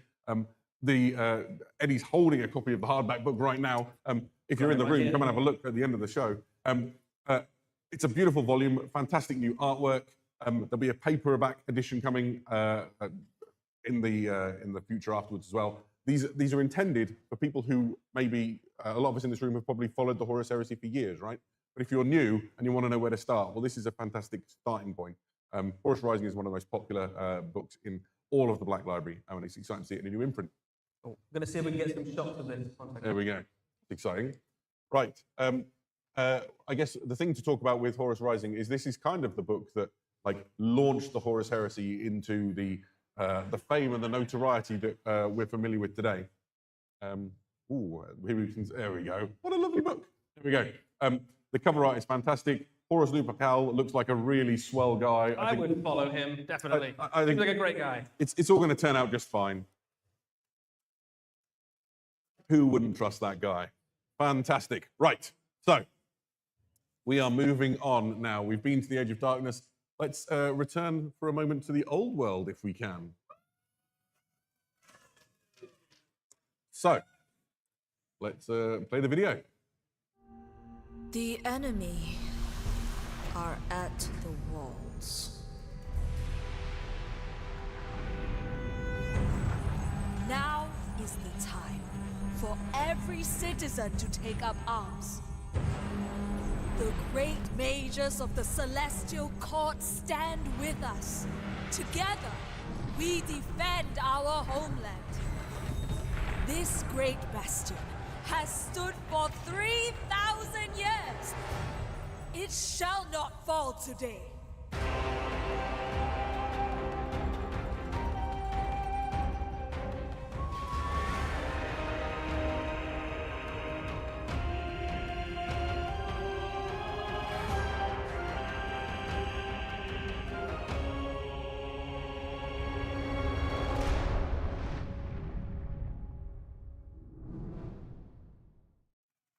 That was pretty cool. Yes. So, Warhammer the Old World obviously has come back. We've gone back to the world that was. It's been a lot of fun for those of us who have gone there. One of the huge stories out of Warhammer the Old World, of course, has been Cathay, which is an army we'd never previously had a chance to visit. We had that army released in the not too distant past, and very exciting release, and this is a huge expansion for that faction. There's loads of good stuff on the way, including Astromancers of the Celestial Court. So until now, if you've been using a Grand Cathay army, you've been a little bit limited for your choices of spellcasters on the battlefield, your wizard options. So the Astromancers provide you with a foot wizard and a mounted wizard, so you can include them in your units or have them deploying around the battlefield where you need them most, and provide you with some much-needed magical backup. Yeah. Multi-part plastic kit as well. So really lots of cool little options in there. You can have a look at the different heads and staffs and hands and things that they can have. He's also got a really adorable Onyx Crowman as well. He does have a little Crowman with him. Which is a familiar, if you were wondering what it does in the game. Right. Now, in the narrative of what's taking place in the Old World right now, a lot of the army of Grand Cathay has deployed to the Old World proper to help reinforce against the hordes of chaos, which are massing in the north. And that leaves the peasant levies the responsibility of manning the Great Bastion. And so that's what we have here is some of the peasant levy. These are just ordinary citizen soldiers called to arms. Here you can see them with bows. There's not been a lot of missile units in Grand Cathay except for its artillery pieces until now. So these are a really welcome unit. We've also got them with spears if you want. In game terms, this also gives you like a really useful disposable unit that you That's can where have. I was going. So, currently, you're having to rely on your Jade Warriors, which are really the elite of your forces. But sometimes you just need a unit to kind of get in the way of something, or to block a charge, or to fall back, or just to die so that other units don't have to. And peasants give you that option, basically. It's a cruel world. It's a cruel world. Now, we talked a little about missile units available to the armies of Grand Cathay. And there are 2 new missile units on the way as part of this reinforcement set. The first is the Iron Hell Gunners. The forges of Nangao have been blazing hot to make new weapons and munitions for the armies of Grand Cathay. The Iron Hell Gunners are functionally blunderbusses. These things tear through heavy infantry at short range, devastating missile troops. And they're reinforced by the Iron Hell Gunners, which you just saw there. So there's 2 units inside this reinforcement set. The Iron Hail, short range, devastating against large units, and then you've got the Crane Gunners, which we'll go to next. So you can see they've got the purveyors to protect them from incoming fire, and then they've got these extremely powerful arquebus-style weapons. The detailing on them is the thing that really excites me. The sort of the fluting on the barrel, all of the the telescopic sights, everything about these just really screams like intricate detail and sculptural work that the Grand Cathay army is quite known for. Absolutely. And together, added into the artillery you've already got as part of the Cathayan army, you can make an incredibly powerful shooting army for the armies of Grand Cathay. If you wanted to just put missile troops on the battlefield, have archers and firepower and artillery and rockets and all sorts of stuff, you could make probably the most formidable shooting army in the Old World, which is pretty powerful. You're certainly right there, aren't you? All of these things will be available first as part of the Defenders of the Grand Bastion, which is a reinforcement set. If you've not collected a Grand Cathay army before, you could use this as a starter, but it's really intended as that big block of reinforcements for your existing force. And it's we should talk about when this is due out. It's going to be out like late winter into spring next year. Yeah, so a little bit of a wait, but not too long. So if you like the look of those and you've not got any Cathay and stuff yet, pick up some Cathay now, get your army ready, and the reinforcements will be along sooner than you know it. With a little bit of foreshadowing, I mentioned that a lot of the army of Grand Cathay within the narrative of the unfolding lore has gone to the Old World to fight against chaos. This book's called The Breaching of the Great Bastion, and it all does not look well back in Grand Cathay. You can see it's all on fire. And so I think we're going to see what the peasant levy is going to have to be dealing with within the story as it unfolds in the Old World. Absolutely. A very exciting expansion for the Old World and for Grand Cathay in particular. So, that was good. That was fun.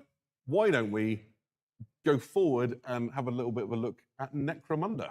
Let's do it. So, Necromunda, there's quite a response to Necromunda here in the room. There's been a narrative sort of event taking place within Necromunda for a few years now.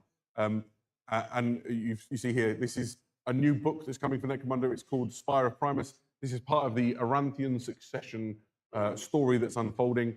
There's been a real power struggle on the planet of Necromunda. The planetary governor was deposed, presumed dead. Noble houses have been vying for power. And this book continues and culminates some of that story with the real appearance and arrival of a major player within the power structure of Necromunda. This is Ozostium Aranthus. Now, the arc is called the Aranthian Succession, and Ozostium Aranthus is a presence that has been on Necromunda since before the birth of the Imperium. He's really old. Really old. He looks well for it, right? Yeah, Everything he seems looks all fine. right. If you want to see just how he looks under his helmet, on warhammercommunity.com, there's a picture of him without his helmet on. He is not a well man. So essentially, he is attempting the ultimate power coup to take control of Necromunda. I don't want to spoil who and what he is too much, other than to say he's got a really dark and unpleasant past, and I wouldn't want him in charge of my planet. He's not the good guys. Yeah. Or maybe he is if you like that sort of thing. But there's a lot of other kits on the way as well for Necromunda. It's a fairly sizable release of stuff, actually. Yeah. We've got a few things to talk about. These are the Palanite Justicars. You've seen Palanite Enforcers before. It's the responsibility on every planet in the Imperium for the planetary governor to maintain law and order. That's not the job of the Adeptus Arbites. They enforce the Lex Imperialis. So this is part of that law and order. Palanite Justicars, in particular, dispense justice to the noble houses. And so what you've got here is almost like a snatch squad, right? You've got bailiffs, you've got the one with his man catcher, you've got an executioner. These are going to descend into the hive and wreak justice on wrongdoers. And you can ally them alongside law-abiding gangs within your Necromunda campaigns. They're just fantastic. I love the servo still has a wig. It does, yeah. He's got that whole sort of barrister-looking aesthetic going on. There's some cool things to talk about here. The man catcher is a Fullman pattern man catcher, and you can build them in a variety of ways. So he could be built onto the guy who was kneeling down and whatever. So there's some options here. I'm being told to hold my microphone more effectively. So fantastic if you're enjoying the Palanites and you want something to add to your law-abiding gang. Not the only expansion. Necromunda saw, a couple of years back, saw the return of the squats. These are the Ironhead Squat Charter Masters and Drill Masters. This is an expansion for your Ironhead Squat gangs. They provide you with some elite specialist gang champion situation here. They're just brilliant, right? Who doesn't want a new squat with a pipe and a power axe? So the idea of these is they're champions that add on to an existing Necromunda gang. You could probably make a gang out of it, but the idea is that really this is an expansion. The existing squats that you've already got, these are kind of the elite. These are what Charter Masters effectively means that they've earned their high rank within the squat hierarchy, and as a result, kitted out with some of the best equipment. They've got very good armor, they've got very good guns. These are going to pack a punch in your games. Yeah, and within this, there's specific specialists that do specific things. So one of them is the Exomaster. You see the bigger suit. They've got this incredible understanding of how the mining processes work and chem harvesting, and they've got the gear to do it, but it's also incredibly useful war gear. Or you've got the Drill Masters, and the Drill Master can control, I think he's called a Techmite Autoveyor. Is this weird little sort of tracked unit that you might have seen in some of the shots. A great addition to your Necromunda gangs, and you can use them as part of your Ironhead Squat Prospectors. There you go. Excellent. Right. Whew, that is Necromunda. It's time to go to the grim darkness of the far future. Have a bunch of new stuff for Warhammer 40,000 for you today. Some incredible new miniatures across a range of different factions. I want to start off with some new character models for some of our Xenos factions. This is Beric Stormbrow. He is a Chthonic Berserker character. He can lead your units for Chthonic Berserkers. And the lore for this guy is that he is an expert orc hunter. He's lost his hands in combat against orcs. They've been blasted off in some kind of horrific bout of firepower. But he is so tough. He's just got some new bionic ones. He's not overly troubled by it. He is a particularly tough kin. He has a clone scheme that makes him even more durable than the already durable Leagues of Votan already are. He goes right at the front of your army, in the middle of your Chthonic Berserkers, leads that unit into combat. He gives them explosive hits in combat. He does all sorts of horrible things to your opponent's army and makes an absolute mess of whatever you send him into. And the orc's got a nosebleed. Right. You have to punch an orc really hard to make its nosebleed. I would think so. He's not the only new character model coming. Here we see the Twin Lance, part of the Tau Empire. Eddie, what are the Twin Lance? So the Twin Lance are a new pair of special characters for the Tau Empire. Those of you who know your Tau Empire lore will know that Farsight was once the exemplar of the Mondkar, the killing blow within the Tau Empire, but he's sort of fallen out of favor with the Ethereals. They don't really like to put him on the posters and the propaganda anymore. So they were looking for someone new to represent the Mondkar within the Tau Empire. So they found these guys, the Twin Lance. This is a male and a female Tau who were once part of three warriors went around together, but one of them was killed by a gene stealer patriarch. These two responded with a perfect exemplar of the killing blow and managed to take out the leader of the Gene Stealer uprising. And from that point onwards, they were lauded as heroes of the Tau Empire. And now they go between the different septs, fighting wherever the Ethereals tell them to. One thing to note about them that's quite cool is that they don't have the markings of any specific sept within the Tau Empire on them, because they are heroes for all of the people of the Tau, for all of the greater good. They can fight alongside any of the septs you want, which means you can put them in any of your Tau armies, regardless of what color you painted them. They are very, very good at going in very close and killing the thing you really want them to kill. One of them has a fusion-style weapon. One of them has a flamer-style weapon. So whether you want to melt a tank or burn some infantry, they are the Tau for the job. Yeah, they have individual names, so they are known as the Twin Lance. You have Sunseer, who has the Fusion Eliminator, and then you have Scatterflare, who uses an ion scatter cannon. And so you can see them here. The ion scatter cannon is the one on the screen left. And yeah, they've got different specializations, just fantastic new character models for your Tau Empire army. There's more. This is very exciting for me. I'm a Tyranid collector. I have a nice Tyranid army at home. This is a new Synapse leader for your Tyranid army in the Tyranid Prime with Lash Whip. I mean, it sort of does what it says on the tin. This is the Tyranid Prime with a Lash Whip. You know what a Tyranid Prime is? You know what a Lash Whip is? This is the Tyranid Prime with a Lash Whip. It's a lovely miniature. It's in a really cool dynamic pose. It's the first time we've had a dedicated miniature to represent a Tyranid Prime infantry version.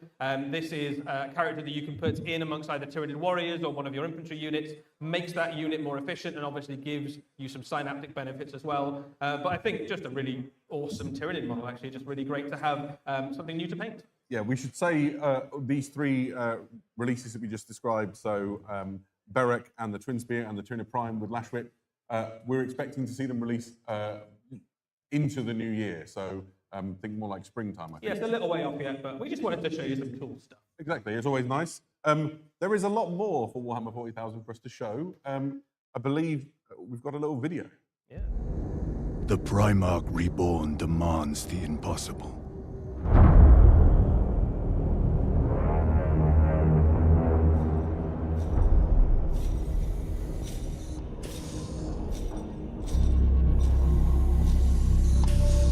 They await your presence, my lord.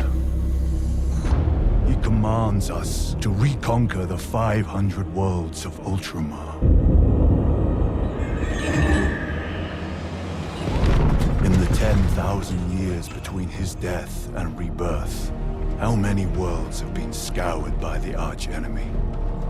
Devoured by the monsters of the hive mind? Sacrificed on the altar of Exterminatus? He is a demigod out of time, fighting for a golden age that can never dawn again. Welcome home. Rise, Demetria Titus, Master of the Watch, Captain of the Second Company, Warden of Ultramar!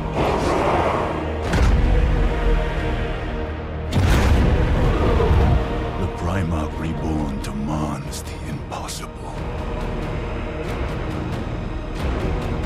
But only in death does duty end. That was awesome. I'm a huge fan of Captain Titus. I followed him through Space Marine, the original game, many years ago. I've put too many hours to account into Space Marine 2. And here we see his narrative is progressing. Tell us more, Eddie. So this is an important piece of Warhammer 40,000 lore, and especially important for Captain Titus. Those of you who played Space Marine 2, the computer game, will know that the last time we saw Titus, he was a lieutenant of the Ultramarines, recently returned from exile in the Death Watch, and he has sort of come back, the prodigal son return sort of thing. We now know, thanks to this new piece of information, that he has become the captain of the second company once more. His journey is complete, his redemption is complete, and he is now leading the second company. But that is a job that comes with a lot of responsibility. He is the warden of Ultramar, and he has been tasked by the Primarch Reboot Guilliman with retaking the 500 worlds of Ultramar, which was an enormous thing for Guilliman back in the age of the Horus Heresy, but many of those worlds have been lost. He has been tasked with reclaiming them with the troops he has to hand. So let's see what those troops look like.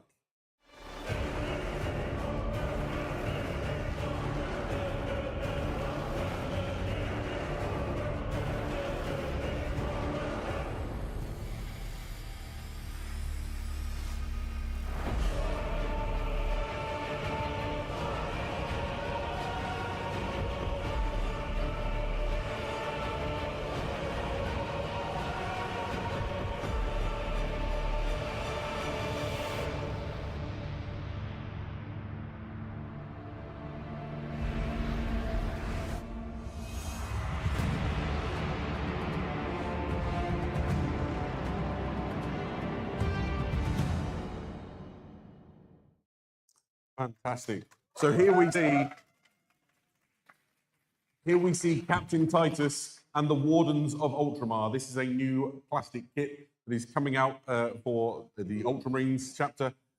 This is Titus and his command staff as he embarks on this quest to reunify the 500 worlds of Ultramar. Absolutely. We know that we've had quite a lot of Ultramarine releases recently, but I think for Titus, we can have one more. I think that's okay, right? He's kind of cool. He's kind of cool. So this is Captain Titus. He has brought with him his brilliant chainsword, which we know from Space Marine 2. I've got a lot of hours in with that chainsword. Yes, a lot of hours. I've killed a lot of Tyranids with that chainsword.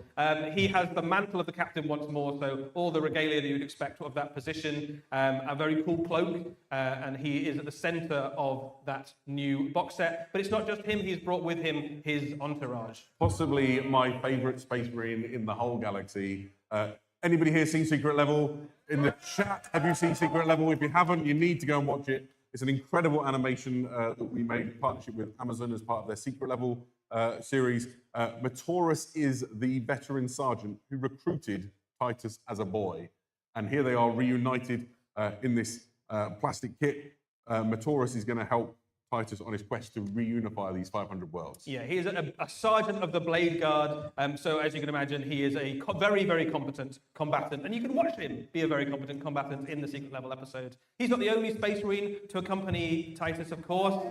Ancient Gabriel, this guy had your back all the way through Space Marine 2. He has now been given the banner of the second company. He is the Ancient of Titus's command squad. It's nice to have friends, right? It's nice to have friends. Yeah, speaking of friends, there's a suite of other important characters who are going to help Titus in his mission. Here we have Commodore Gaius Silver, a commander within the fleet of Ultramar, responsible for making sure that the fleet logistics and the naval battles and things that are going to take place go smoothly. Yeah. There's more. He's got a staff of human helpers. This is astropath Daniel Cornelius. A powerful astropath. In 40k terms, this is the only way to stay in touch with your friends. Yeah, Titus is the captain of the second company, the warden of Ultramar. He has almost constant communication from all the various planets within Ultramar and the forces that he's trying to command to keep hold of them and take new ones. So it's vital that he keeps an astropath nearby at almost all times. Interesting kind of that we are able to see all the humans that accompany Titus, because Ultramar is a kind of slightly unusual part of the Imperium in that not only do the Ultramarines have to go and kill all the aliens there and make sure that they drive back the forces of the heretics, they also lord over the humans of that region as well. They command the humans and run Ultramar as a sort of mini empire within an empire. Yeah, absolutely. This is plenipotentiary Lucia Vesta.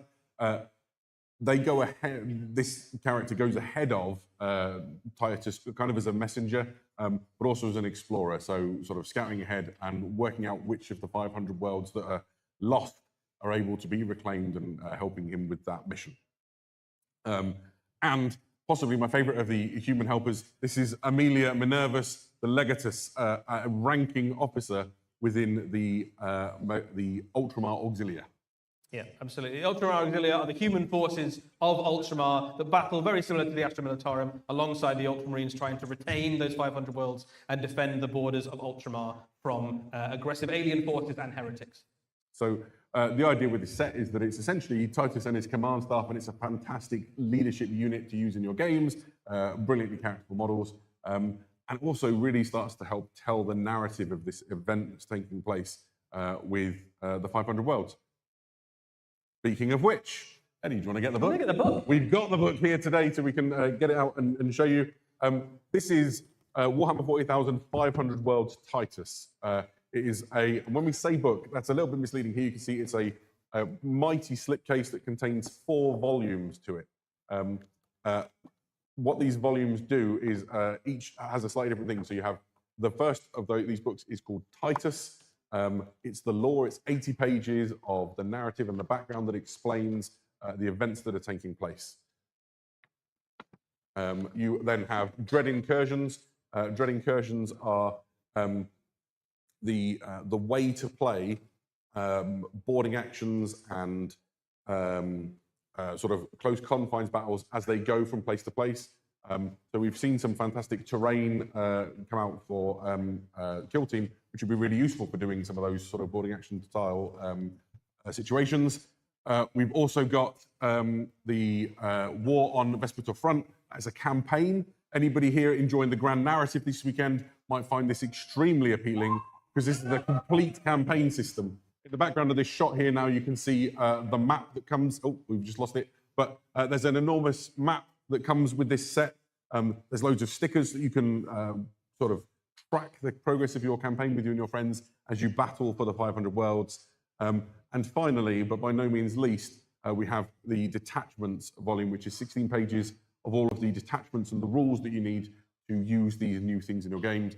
They will be available online as a download or as part of the app. I don't know quite which. Yeah, definitely available online.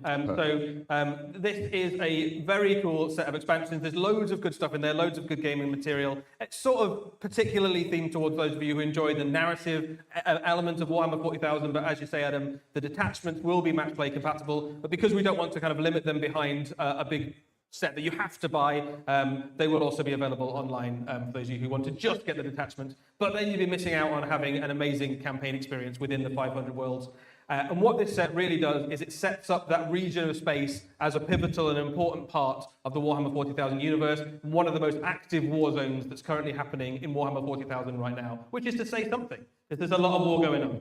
And I had a chance to read through the Titus volume, that 80-page lore book. There are some very cool information inside there. The things that are happening within the sort of wider story of Warhammer 40,000 are really interesting. It's a compelling read. But who are they fighting, Adam? Well, if you've looked at the covers of those books, you might have got a subtle hint as to who the enemy that is principally causing them problems within the 500 worlds. These guys are finding themselves going up against this guy. This is Necrosaur Amantar.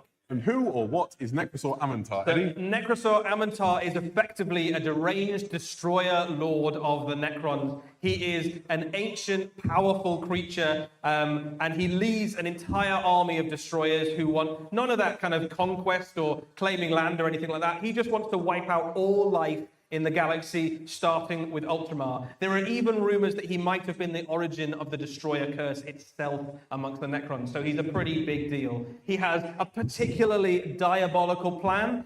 Looking at the galaxy, he goes, even though I am a 20-foot killing machine with lasers for arms, I don't think I could kill the whole galaxy, but I know something that could. I'm going to put the Nightbringer back together. Fantastic. So the Nightbringer, you might have seen, we showed it on warhammercommunity.com. This would have been the first time you'd seen it if it hadn't have gone out as a leak. We did mention leaks in our invitation video, but here is the Catan shard of the Nightbringer. the Necrosaur, his plan is to gather all of the Catan shards so that he can get the Nightbringer together properly and just kill all life in the galaxy. Absolutely. It's not just the new character and the new Catan shard that will be coming out. There will be some new ways of getting Necrons into your army. There is a new battalion, which basically gives you all the destroyers. So if you like the idea of an army of undying, unkillable robots hell-bent on destroying all life, this is the battalion for you. Perfect. Yeah, if your jam is just psychotic, undead, robot killing machines, 500 Worlds is going to be your jam. Yep. Perfect. Whew. I feel like we've reached the end. That is the end.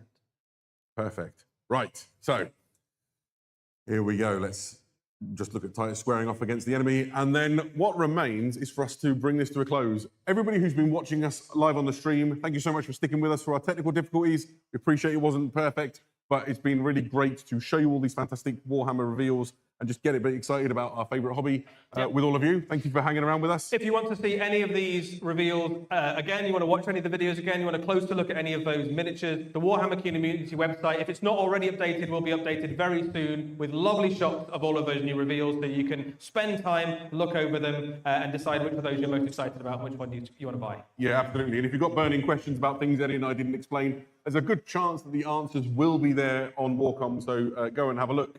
I should address the 1,000 or so people in the room. Thank you all for sticking around with us as well.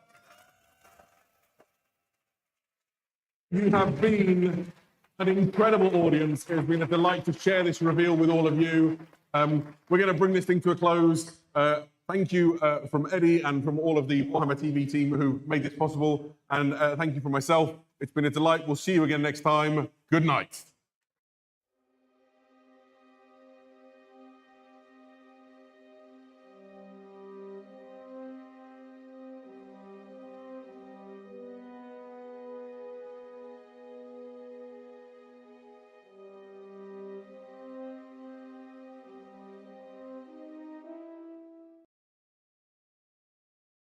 All right, guys, what's going on? Let me just switch over. So, okay, couple things. I'll just turn this little guy on here. Hold on. Get this going. We gotta turn some more. Start volume. Okay, so if you go to the Discord here,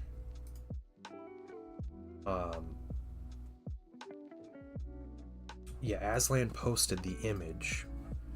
No. Aslan posted the image. On the far left, there's a Cataphractii Terminator. And I don't believe that Cataphractii Terminator was shown. And I'm going to look up the preview right now of the Cataphractii Terminators. There is no banner that shows that. Oh, there is. Never mind. There is. They showed it. There is that exact model. It has the dangling combi bolter. And he has little like back trophy rack they're starting to get. So yeah, okay, they did. All right, cool. Dang. Yeah, it's a sergeant. Never mind. So yeah, big Nurgle stuff, lots of Nurgle things. What do you guys think? I thought it was good overall. Like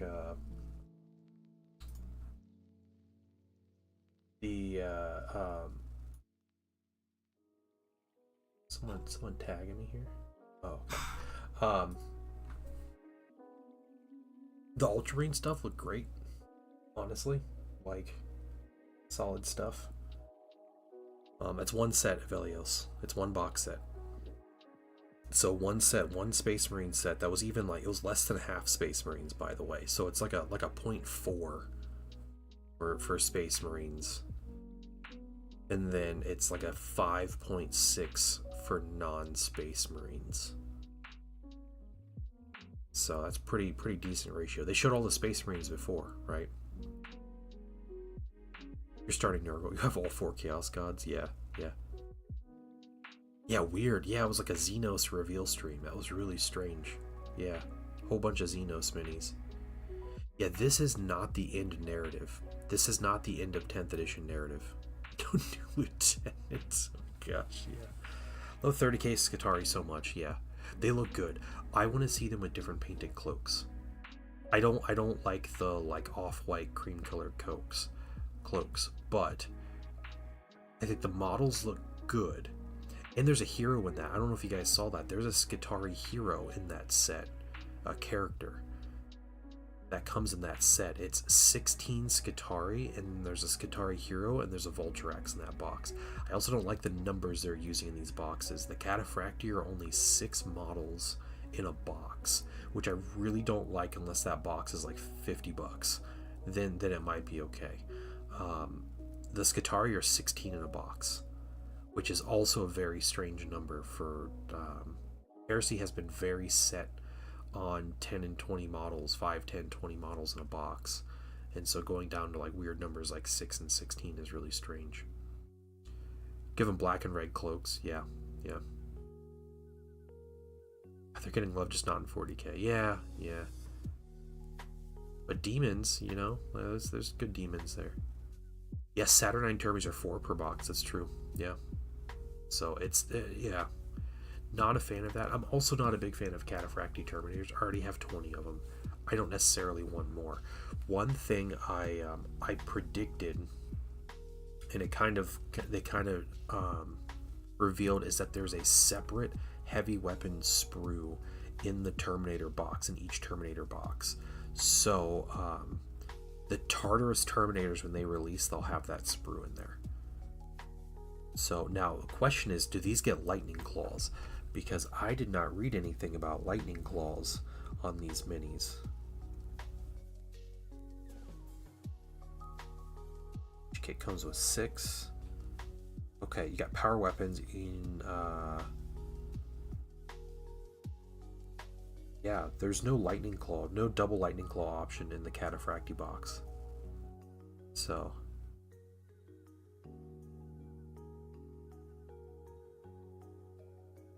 yeah, that's really strange. Yeah, 50-50 on it. Yeah.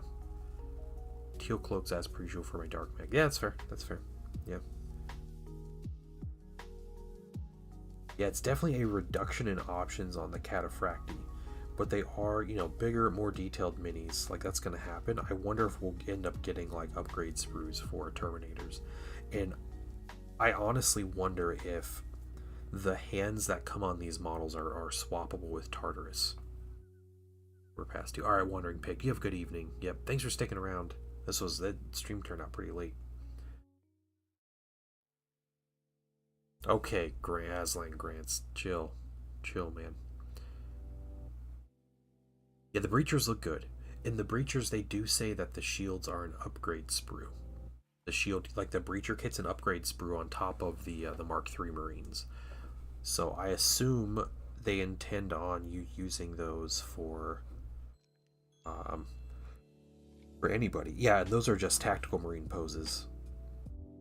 So there's nothing different about these except the shields. So you're just getting 10 models and an upgrade sprue. Yeah, it is compatible with Mark 6 and Mark 2 boxes. So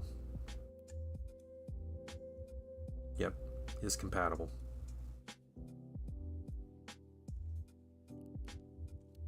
Yeah, that's cool stuff. The set, the big Heresy set, comes with 10 Breachers, a melee Dreadnought, and then 1 each of the different boxes of Cataphractii Terminators. So different boxes. Yeah, okay. So we're not on to onto Legion specific units. Again, that was like my stretch, right? We got 2 new units for Heresy. Legion Imperialis got a ton, or 2 new units for just Space Marines. 3 new units for Mechanicum. Hopefully Solar next in a big reveal.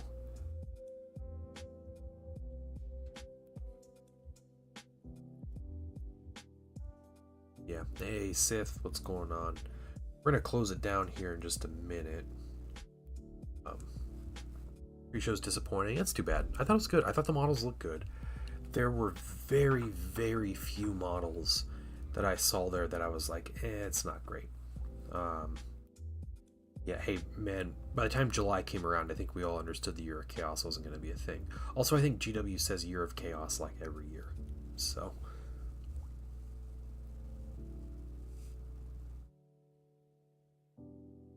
yeah, Warhammer Quest minis looked good. The AOS Nurgle stuff looked pretty good. You know, I'm not a fan of AOS, but those minis looked pretty good.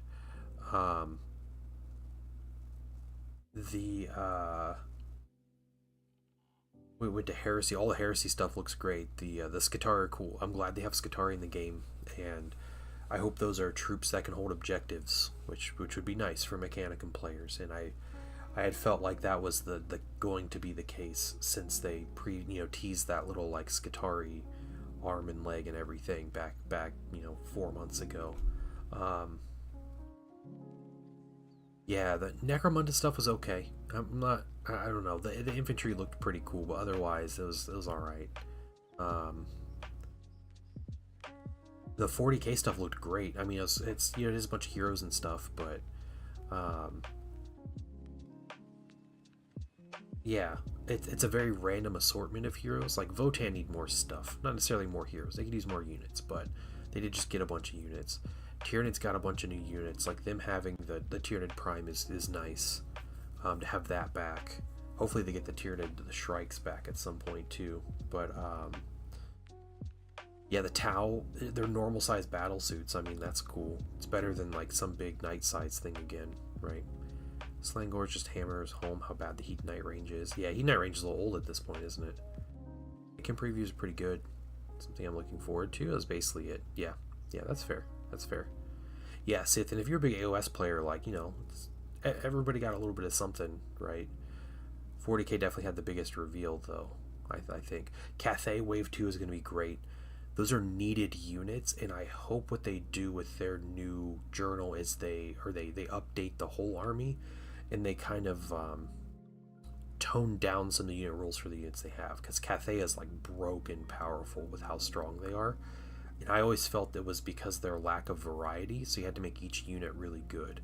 But having a lot of different units adds to that and lets them put a little more variety. So the Jade Warriors be a little elite. They have peasants for, cheap chaff, right? Some ranged units are good. They got 3 new ranged units coming in these sets, so good stuff. They got basic characters and wizards and stuff, so they got units that can join, or characters that can join the units. It's good stuff. No orcs, no chaos marines, no demons, no catachin, no exodites. Yeah, that's fine. Yeah, it happens. You can always get what you want in every preview show, right? I'm sure they'll do one relatively soon from now. They get so much hype from these things. Yeah, no roadmap for Heresy, which is a bit of a bummer. I would have liked to see a roadmap for Heresy. That would have been nice, because we're out of free things for Heresy. But yeah, that's too bad. Or Pestigors with the option versus 3 mono pose Slangors. Yeah, that's fair. Yeah. I like the Pestigors from the Warhammer Quest box better than the new multi-part plastics. Not that I plan on buying either of them, but just as a something I noticed, I like those better. And Sith, there was an orc revealed. It's just his head was being held by the Votann guy. So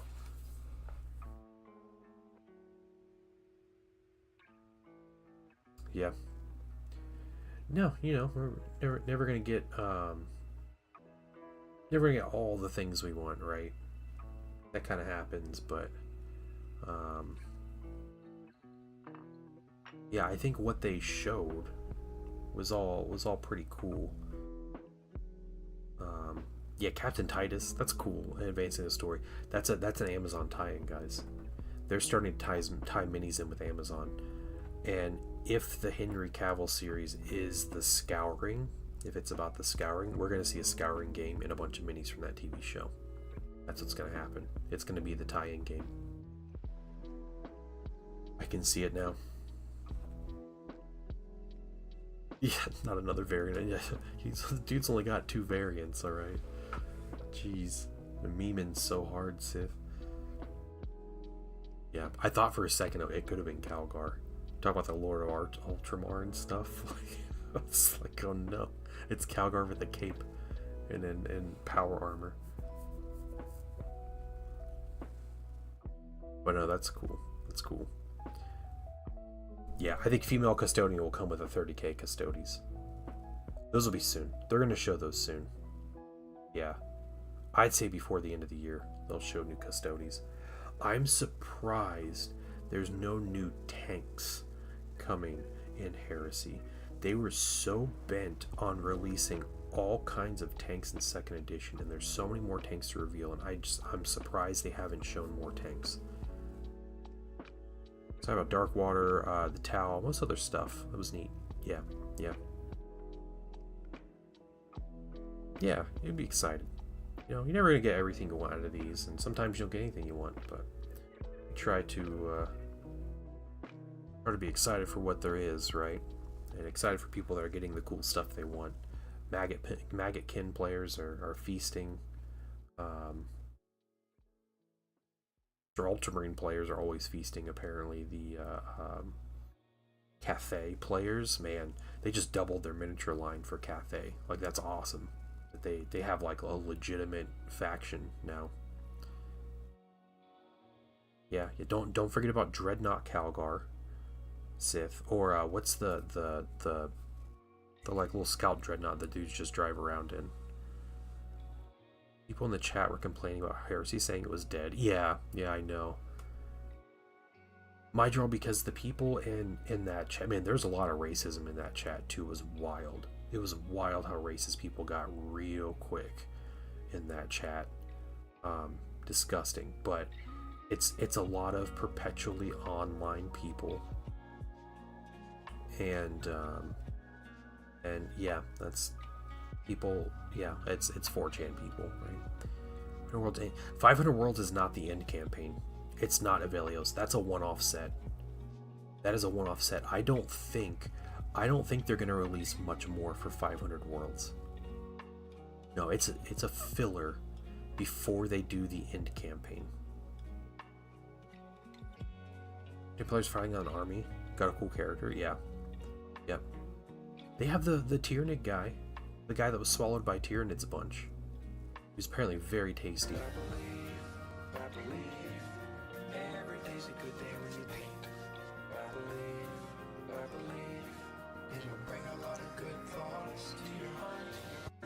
Oh man, hobby time at Healy's. Welcome in. Welcome, guys. Got all kinds of stuff. Okay. Nice, welcome. We're just chatting about the reveal show for a few minutes. I'm not going to be on a whole lot longer, guys, so I apologize if I'm not sticking around super long. I'm not kind of done painting for the evening, but we're just chatting about all the stuff that was revealed. You think that's part one? I don't know. I think that's the whole book. It has all the campaigns. It's all 4 books in one. I think that's it. Based on nothing, yeah.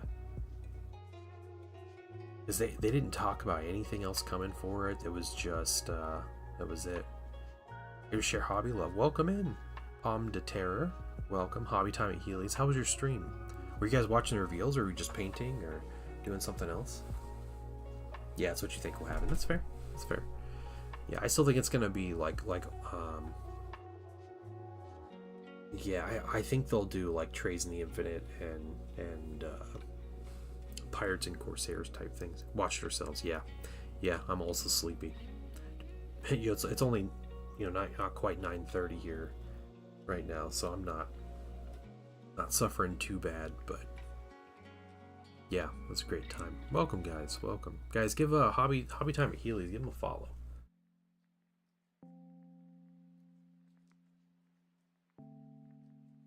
Show them some love.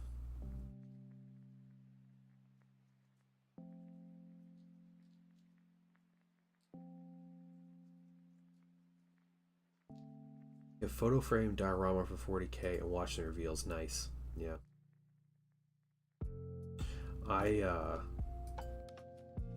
Yeah, a lot of you guys, yeah, in the UK or whatever, just it's late UK, Europe.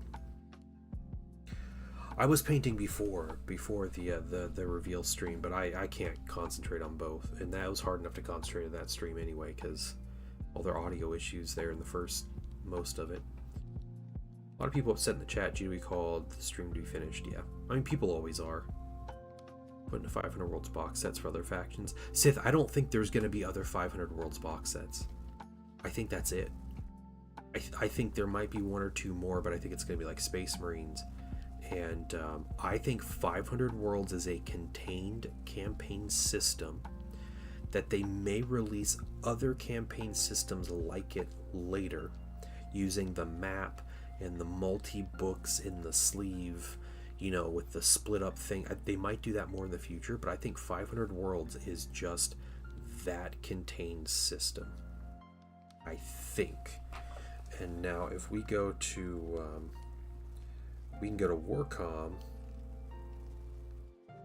and actually see what do they talk about 500 Worlds here. Captain Titus 500 Worlds of Ultramar, blah blah blah. Let's see. Okay, he's in Space Marine 2, didn't know that. Have those people. Okay.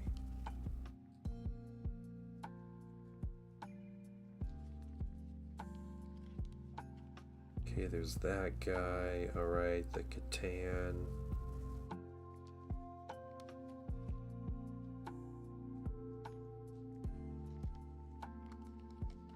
Yeah, so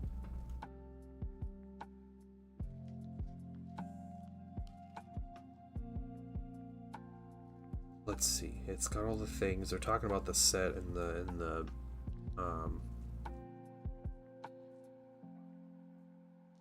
there's 6 new Warhammer detachments, guys. 6 new detachments for Space Marines and Necrons.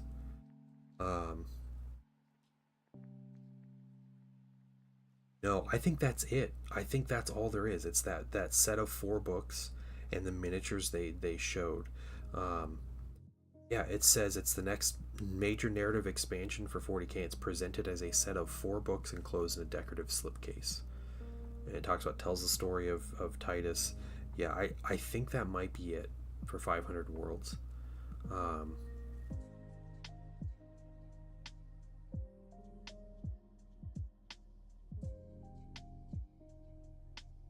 Yeah, I can see a Space Marine box coming out for that, and you know, and that kind of stuff. But yeah, that's about what I can imagine. But I don't think there's going to be much more to that 500 Worlds. I don't think that's the end narrative. I think that's just a little filler release, since all the codexes are out and they don't have other things to do, which is something I wish they would have done this whole time. So it's kind of nice that they're doing these little, like, gives an excuse to release some different minis and stuff, right? What was it called? Last edition? The minigame mode? I don't know what you're talking about. Yeah, it's got like rules for Combat Patrol. That's this edition. Yeah, but no, it's not Combat Patrol. No. Yeah, GW always comes with another Space Marine. Oh, the boarding patrols or whatever. The boarding. It does have rules for those. There's a whole book with rules for the boarding combat. Yeah, that is something they said was in there. Yeah, they had different box sets and stuff. Yeah. Yeah, those were their own. Were those part of the Arcs of Omen, or were those their own thing? I don't remember.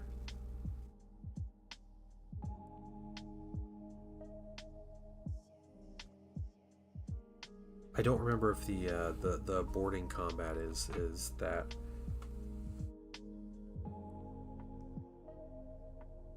Yeah, I don't know. I don't think it's that big. Like I said, I personally think that, well, we haven't seen leaked army boxes for other factions. All we've seen is Necrons, and the Necron one they revealed.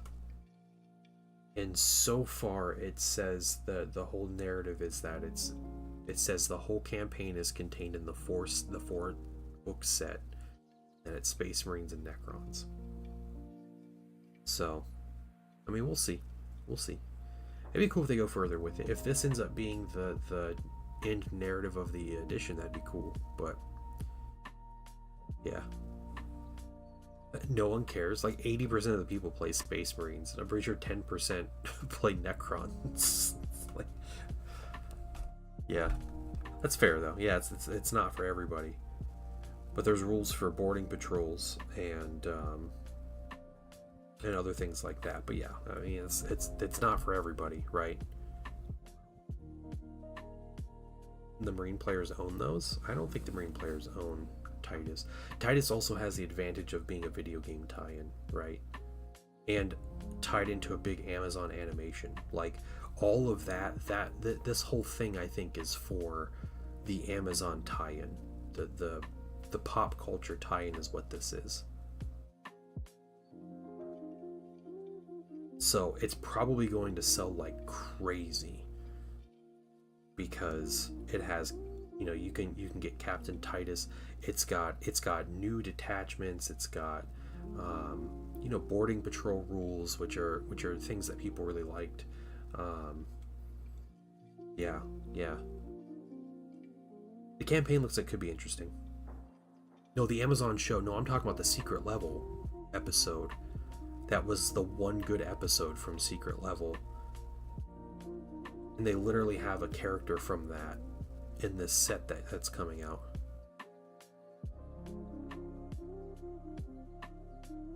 I want to buy a book set for $70, you have to buy a box of $150. Oh yeah, Mydro, yeah. But that's what GW wants you to do though.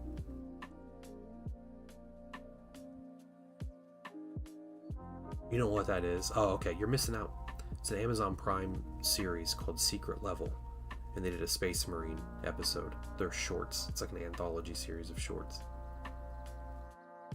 But it's like it's Lieutenant Titus after Space Marine 2. It's a small like snippet basically of a fight.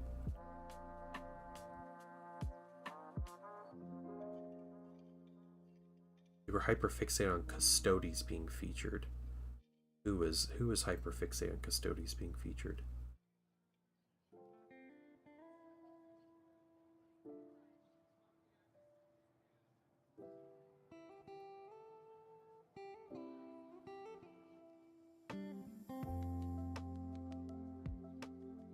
The 2 boxes, yeah.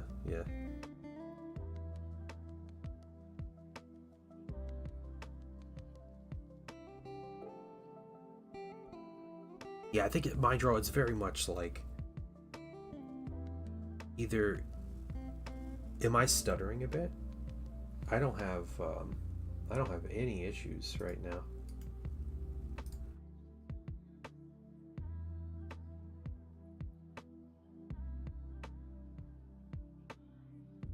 Oh yeah, okay, I got a couple dropped frames. My bad, guys. At 300,000 frames, I dropped 90 of them apparently at one point. So, yeah, their tech team wasn't great. Yeah, they clawed it back at the end there. It was okay at the end. So, it was watchable at the end. So I just had to turn the volume. I had to max out volume on everything that I have, so people could hear.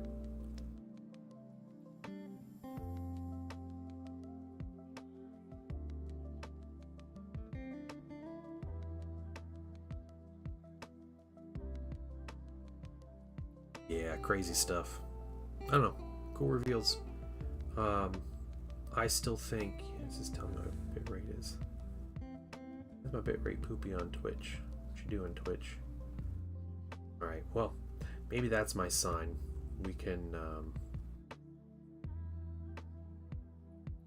yeah, they probably didn't have enough time to set up. I agree with the Mydro. You're probably right about that.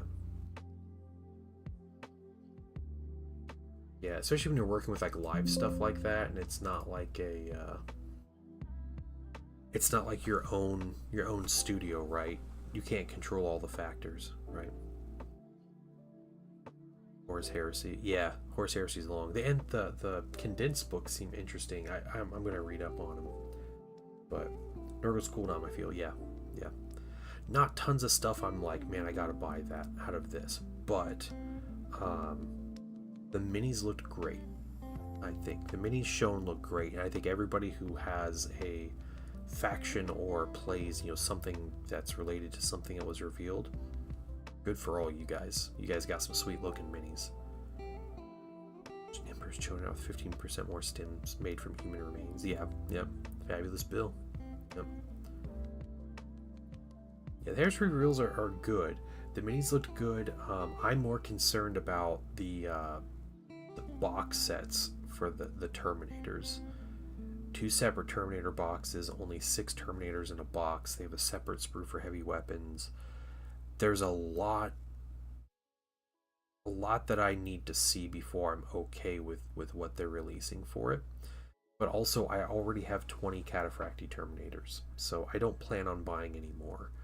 I might buy some more, I guess, if, yeah, I mean, eventually, maybe down the line, but the Tartarus are what I'm looking forward to.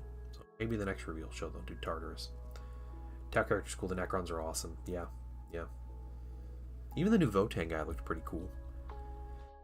He was very Gotrek looking, right?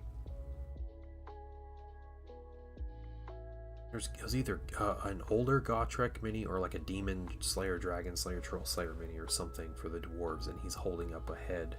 And he's got his axe down inside that same pose. But good looking stuff. The Tyranid Prime looked great. So good stuff for 40k. I really like the demon prints from the Dark Water box.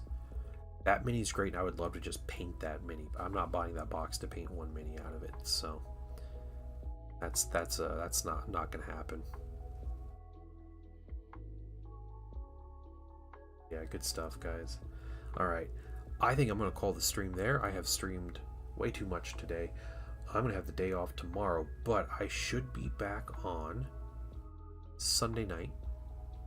Plan is to stream Sunday night, and I'll be painting minis, maybe working on Noise Marines, maybe working on something else, but we'll be streaming, and then we'll be back at it next week. Okay, guys. Reading Claw instead of Bone Sword's a bad choice. I wonder if it has several options. I don't know. I need to go look at the article. I'm gonna go read some articles and enjoy my quiet evening. But you guys all have a wonderful evening. Thank you for joining me, and thank you for putting up with my personal audio issues here and everybody else's W's. But you guys have a wonderful evening, and I will see you guys all tomorrow. Not tomorrow, Sunday night. And thanks for joining, guys. Bye, everybody.